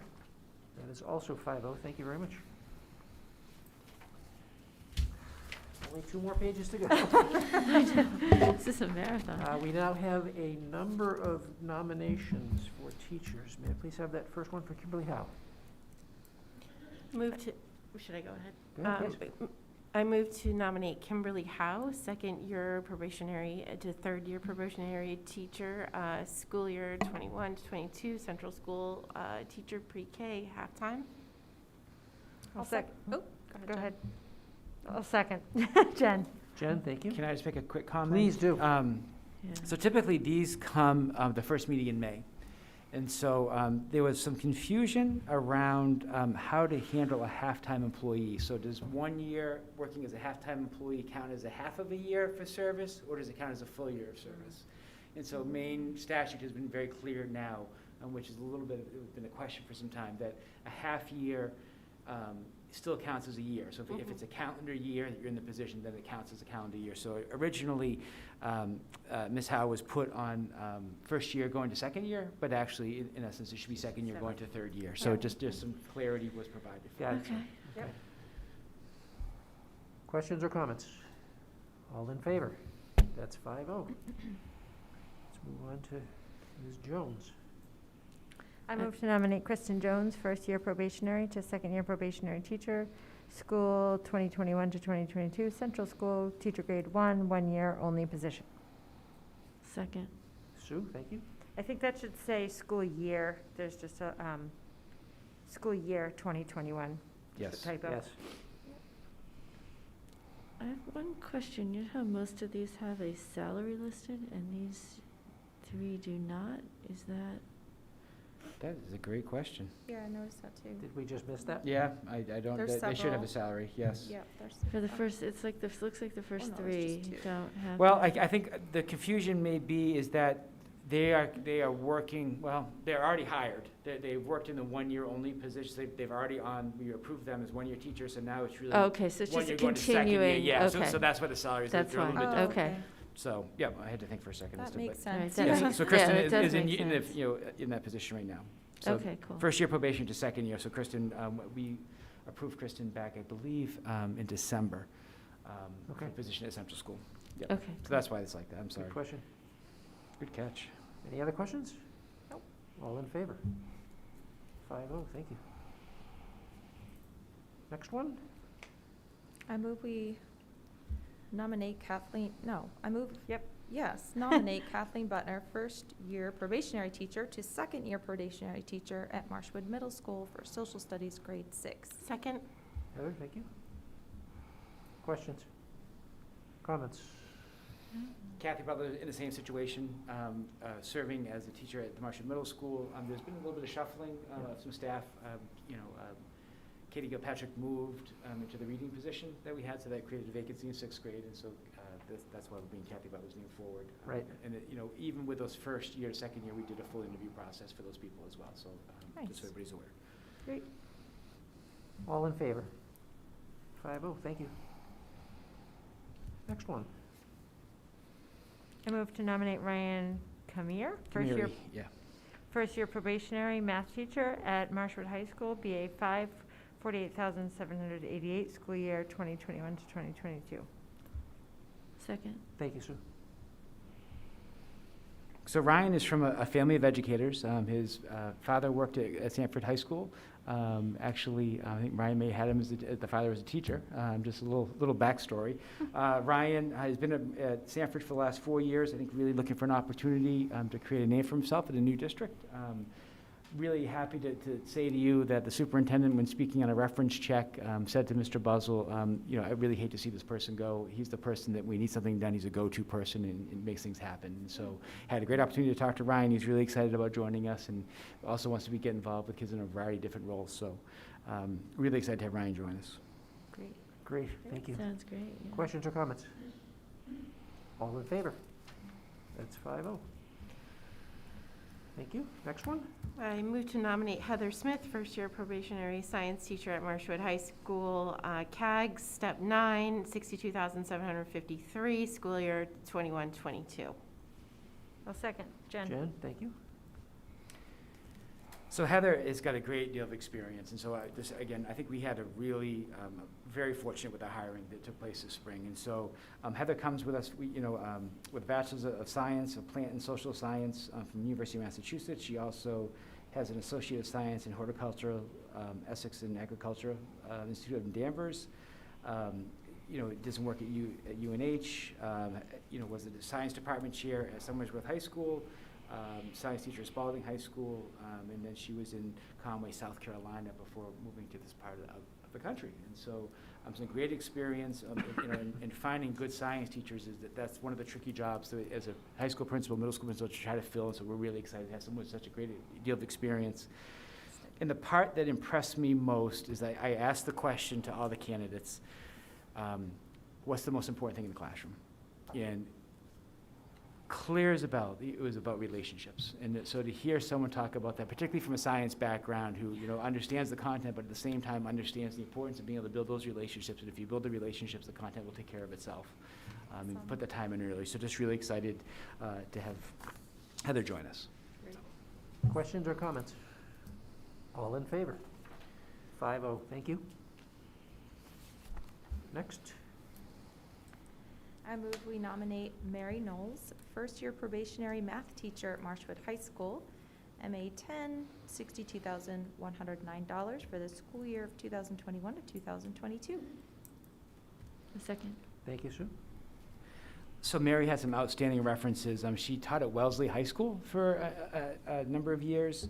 Took some time off, herself, her family moved to Kittery, just happened to be looking for some a position, and we just happened to have a math position open at Marshwood High School. Just really great to talk to Mary about, the content, obviously a strong background, worked at, in Rhode Island at Cumberland High School, also LaSalle Academy, also taught in Farmington Public Schools in Farmington, Connecticut. So just has a great, diverse experience. I'm really excited to be able to be a part of the Marshwood family. Questions or comments? All in favor? 5-0. Thank you very much. Next. I move we nominate Genevieve Venegas, first-year probationary teacher, one-year position, pre-K teacher at Elliott Elementary School, BA 09, $54,568 for the school year 2021-22. Second. Thank you, Heather. So Genevieve is currently in Ed Tech for us at Marshall Great Works School. Her bachelor's degree is in music education with interdisciplinary studies, bilingual education from the University of Texas, El Paso.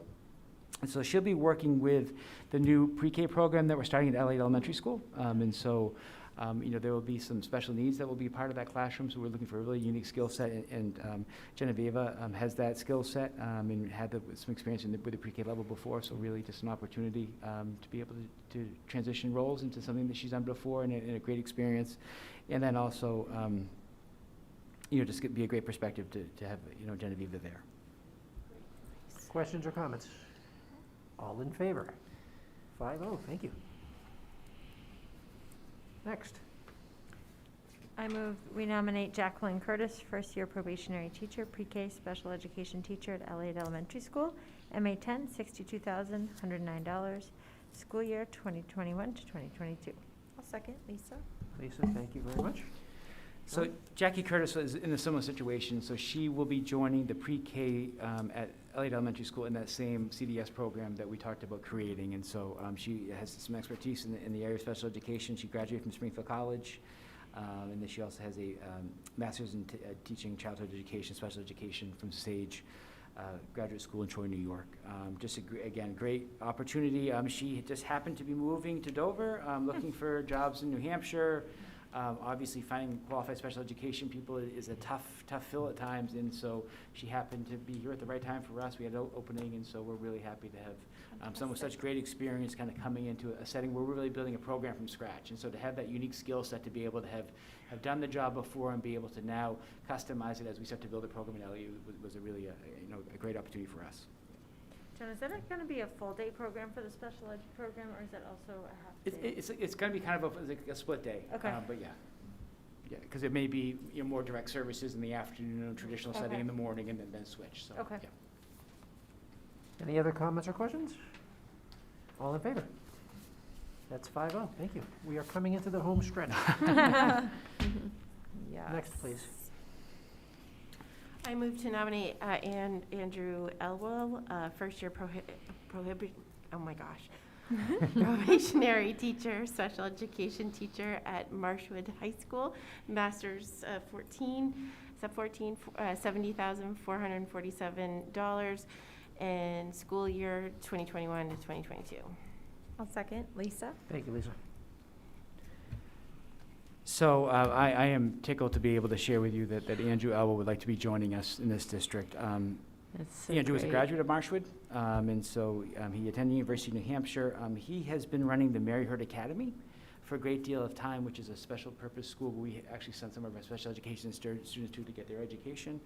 Andrew's got an incredible deal of experience. I think from a bigger picture, our goal at Marshwood High School is to create a program that we can keep our students here as much as possible. And so Andrew is able to really be able to build a program from the ground up to be able to meet the needs of our students in this setting. And so that, in the short term, he's had the experience where he's really created and been a part of a great team at Mary heard, but it also will benefit from the fact that now there may be over time an opportunity for our students that we typically may send out to a special purpose day school to be able to stay in district. So Yep. just it's an incredible opportunity for us to build our program. You know, it was one of those hires that I felt terrible when it came to my desk on one hand, because I'm sure, you know, for Noble to lose someone of such high caliber is a difficult hire, but obviously to have someone who went to school here return with such a great skill set, really exciting for us as well. So, Yeah, he's great. yeah. And Andrew used to run the Recreation Department in South Berwick summer program for a number of years, so some of the kids may have. He reminded me of Justin Roy when he was doing that. Yes, yeah, yes, You know? yes, yes. My older kids went, well, Andrew graduated with one of my kids. 2003, right? Yeah. Yep. He graduated with Ben, and my kids went to that program in South Berwick under Justin. Exactly. Yeah. So Yes. Mine did too. He's much loved by Yes, all yes. the kids. Yep, Yes. very much so. Okay, any other comments or questions? All in favor? 5-0, thank you. Okay, last individual nomination. I move to nominate Thomas Grabowski, school psychologist, $96,000, July 1st, 2021 to June 30th, 2022. A second? Lisa, thank you. Which school? Which school? Or is Yeah. that for the He is a district? district-wide employee, District, yeah. okay. So Tom Gabowski has been our psychological examiner for the district for a number of years. And so this was an opportunity where we're saving a great deal of money because now we're able to bring that position in-house so that we're not paying the consultation fees that we're going to do. And we also have an opportunity to be able to kind of control Tom's time a little bit so we can really focus on our students. So, you know, really for us is an opportunity to bring in a fantastic person with a great background in special education, psychological testing, and, you know, also save the district money at the same time. So it was just, you know, it was a great opportunity for us. So I think it's in around $20,000 roughly, Ryan, that we would save, 10 to 20. Yeah. Doing this Where way. will So this person be based? they would basically be based out of the central office, Yep, but they'll go places. We haven't Got got it. that far yet. You just said that. I'm like, oh, maybe one of the offices upstairs we're Upstairs, building. So, yeah. so we'll Yeah. figure that out as we It's go. a good thing So. we're building out that space, Yeah, right? so, but again, this is, you know, again, as we go through the budget, you know, let's try to find ways that we can save those amounts of money over time to be able to, you know, create a budget that's sustainable. So this was one of those opportunities we, you know, really felt like we couldn't pass up. And not only that, but you've got someone who's fully focused on our students. Yes. Yep. Yeah. Not being pulled in a Yeah. bunch of different directions. And his contract will be a little bit unique because he will be required to do some things over the summer, and then also some time during the school year, so it'll be a little bit more customized. It's based on number of days, so it's a little bit different of a contract, Yeah. but it allows us to be able to have X number of days to be able to for him to, you know, as the testing may need to take place over the summertime and things like that, so. Yeah, that's fantastic. Great. Other questions or comments? All in favor? 5-0, thank you very much. And please have a motion around the contract provisions for the administrators. I move we approve the contract provisions for administrators and directors listed for the 2021 to 2022 school year. Second. Second, thank you, Sue. All right, John, this represents the 1.5% COLA. This is the 1.5% COLA that we discussed in the executive session, and just for clarity, this is something that we have to do every year. And so this typically happens at this meeting in June, the second meeting in June every year, so this is in place because the administrative contracts start July 1st. Got it. So that's why that comes forward to you. Anybody have any questions or comments? Okay, all in favor? That is 5-0, thank you. Before we move to executive session, it's been a long night already. Does anybody else have anything they want to add? Rob, real quick, I think you're the only administrator here who hasn't spoken. Did you want to say anything, or? Thank you for for supporting us this year. Thanks for the last week specifically. The graduation I thought went well because of the commitment of the community. And now a little deep breath, and over the next week or two, we'll be rolling out information about the master schedules all done, and students will be getting their schedules, and we did a lot of hiring. I think we got really lucky with a lot of great people. Our schedule next year, we have a couple more meetings that are going to put a bow on that. We're going to be an 8-period day again, so we can have longer contact time with students. Smaller class size. We had a really agile plan next year in case we got good news about distancing and masks. So we don't have to do a August 22nd master schedule. And then an August 24th master schedule, and then an August 29th. But again, just thank you for a great year on behalf of the whole faculty and staff. And over the next couple of weeks, we'll be rolling out some information about next year. Our summer program will be up and running. We have an SEL portion of that and a little enrichment for the incoming 8th graders. And we'll try to do some August walk around the school nights for 10th, 9th graders next year. So things like that. So stay tuned. But again, thanks for your support this year.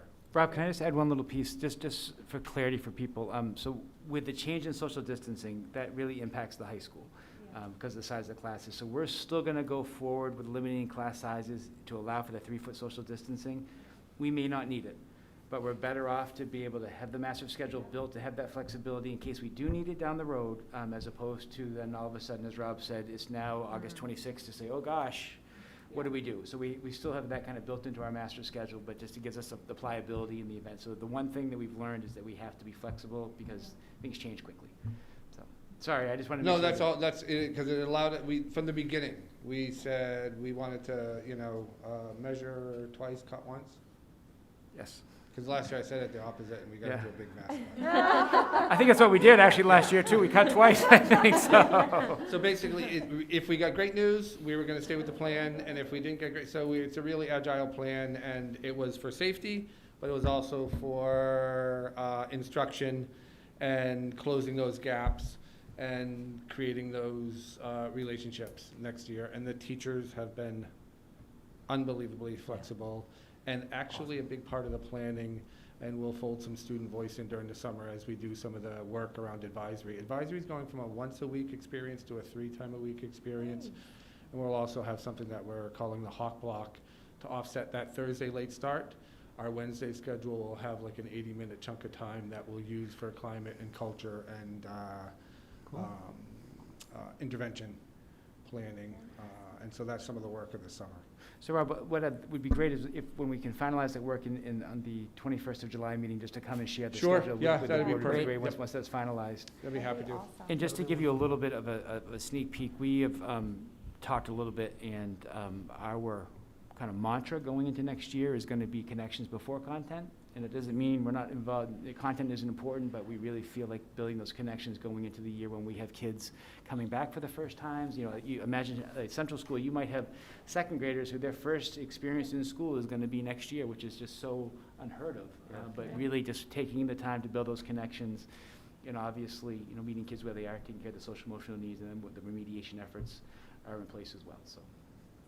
Great. Mr. Scully, while you're standing there, on behalf of all parents of graduates, huge kudos. Unbelievable. Mr. Daly, you, Mr. Zamarki, to Project Graduation, Nicole Parmley, and that whole crew that headed that up. It was such a beautiful ceremony, so meaningful, so rich with meaning, and the students clapping the faculty and vice versa, and the stage obviously from last year. That'll be able to be used forever. The speeches, the student essays were fantastic. Just the flower, just everything. I have not stopped hearing from parents, kids, that it was just absolutely amazing. I would say I've heard from many people who have been to many, many Marshwood graduations. It was the most beautiful, awesome graduation ever. Oh my gosh, that means a lot. I'll pass that along. Please do. Maybe they're watching. I can't send enough emails, right? I'm like, maybe I should do a group email. No, I'll just say it tonight. For really, truly, thank you so much. You got a little emotional when you were speaking for good reason. It's been a crazy year, and it's unfortunate. It's unfortunate. I'm not going to say unfair. It is what it is.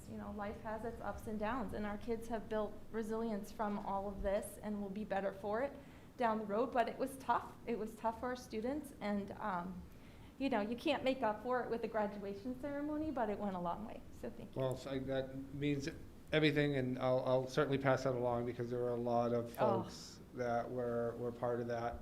I do think the students' speeches were more profound than ever. They wrote them in isolation. Amazing. We practiced them but their themes being common, I thought was very, very telling. And the community and the students deserved the best that we could do, and we did our best, and so that's really nice of you to say, so thank you so much. I have visions of baby superheroes in my head, though, after your speech, I'm not gonna lie. Yeah. It's not with me, so. And perhaps a Thank you. future presentation of the board on the significance of Pasta Wednesday? Oh, yeah, Yes, we need to hear right? that. What's up with Pasta Wednesday? I'm Before we like, go okay, we changing can have the, food this year, right? nutrition, Change yeah. the menu. What's happening? I know. I'm All like, right, I does thought anybody Wednesday was have a virtual. anything else? No. Yes, please. I just have for the board, if you could re-sign a diploma, one of our graduates' dog is diploma. Be more than happy to. That would be. And I'll be really happy, that's all I need today. Oh, yes. That's too I can do funny. that for you. Mr. Long can do that right now. You can do that right now. Yeah. Yeah, get it done. You don't have to stay. In fact, I can do it while I'm entertaining a motion to enter into executive session, if someone wants to make that motion. Heather, do you want to? I move to enter an executive session for the purpose of evaluation of the superintendent of schools, 1 MRSA 4056A. I'll second. Oh. Oh, Lisa gets it. Jen and I are fighting over Who's it. getting credit for the second? Lisa. Lisa. One more Lisa. time. Lisa. Lisa. Okay, Lisa it is. Co-motion. I'll take it. All in favor? 5-0, thank you. Thank you. No, I haven't said it yet. Oh, sorry.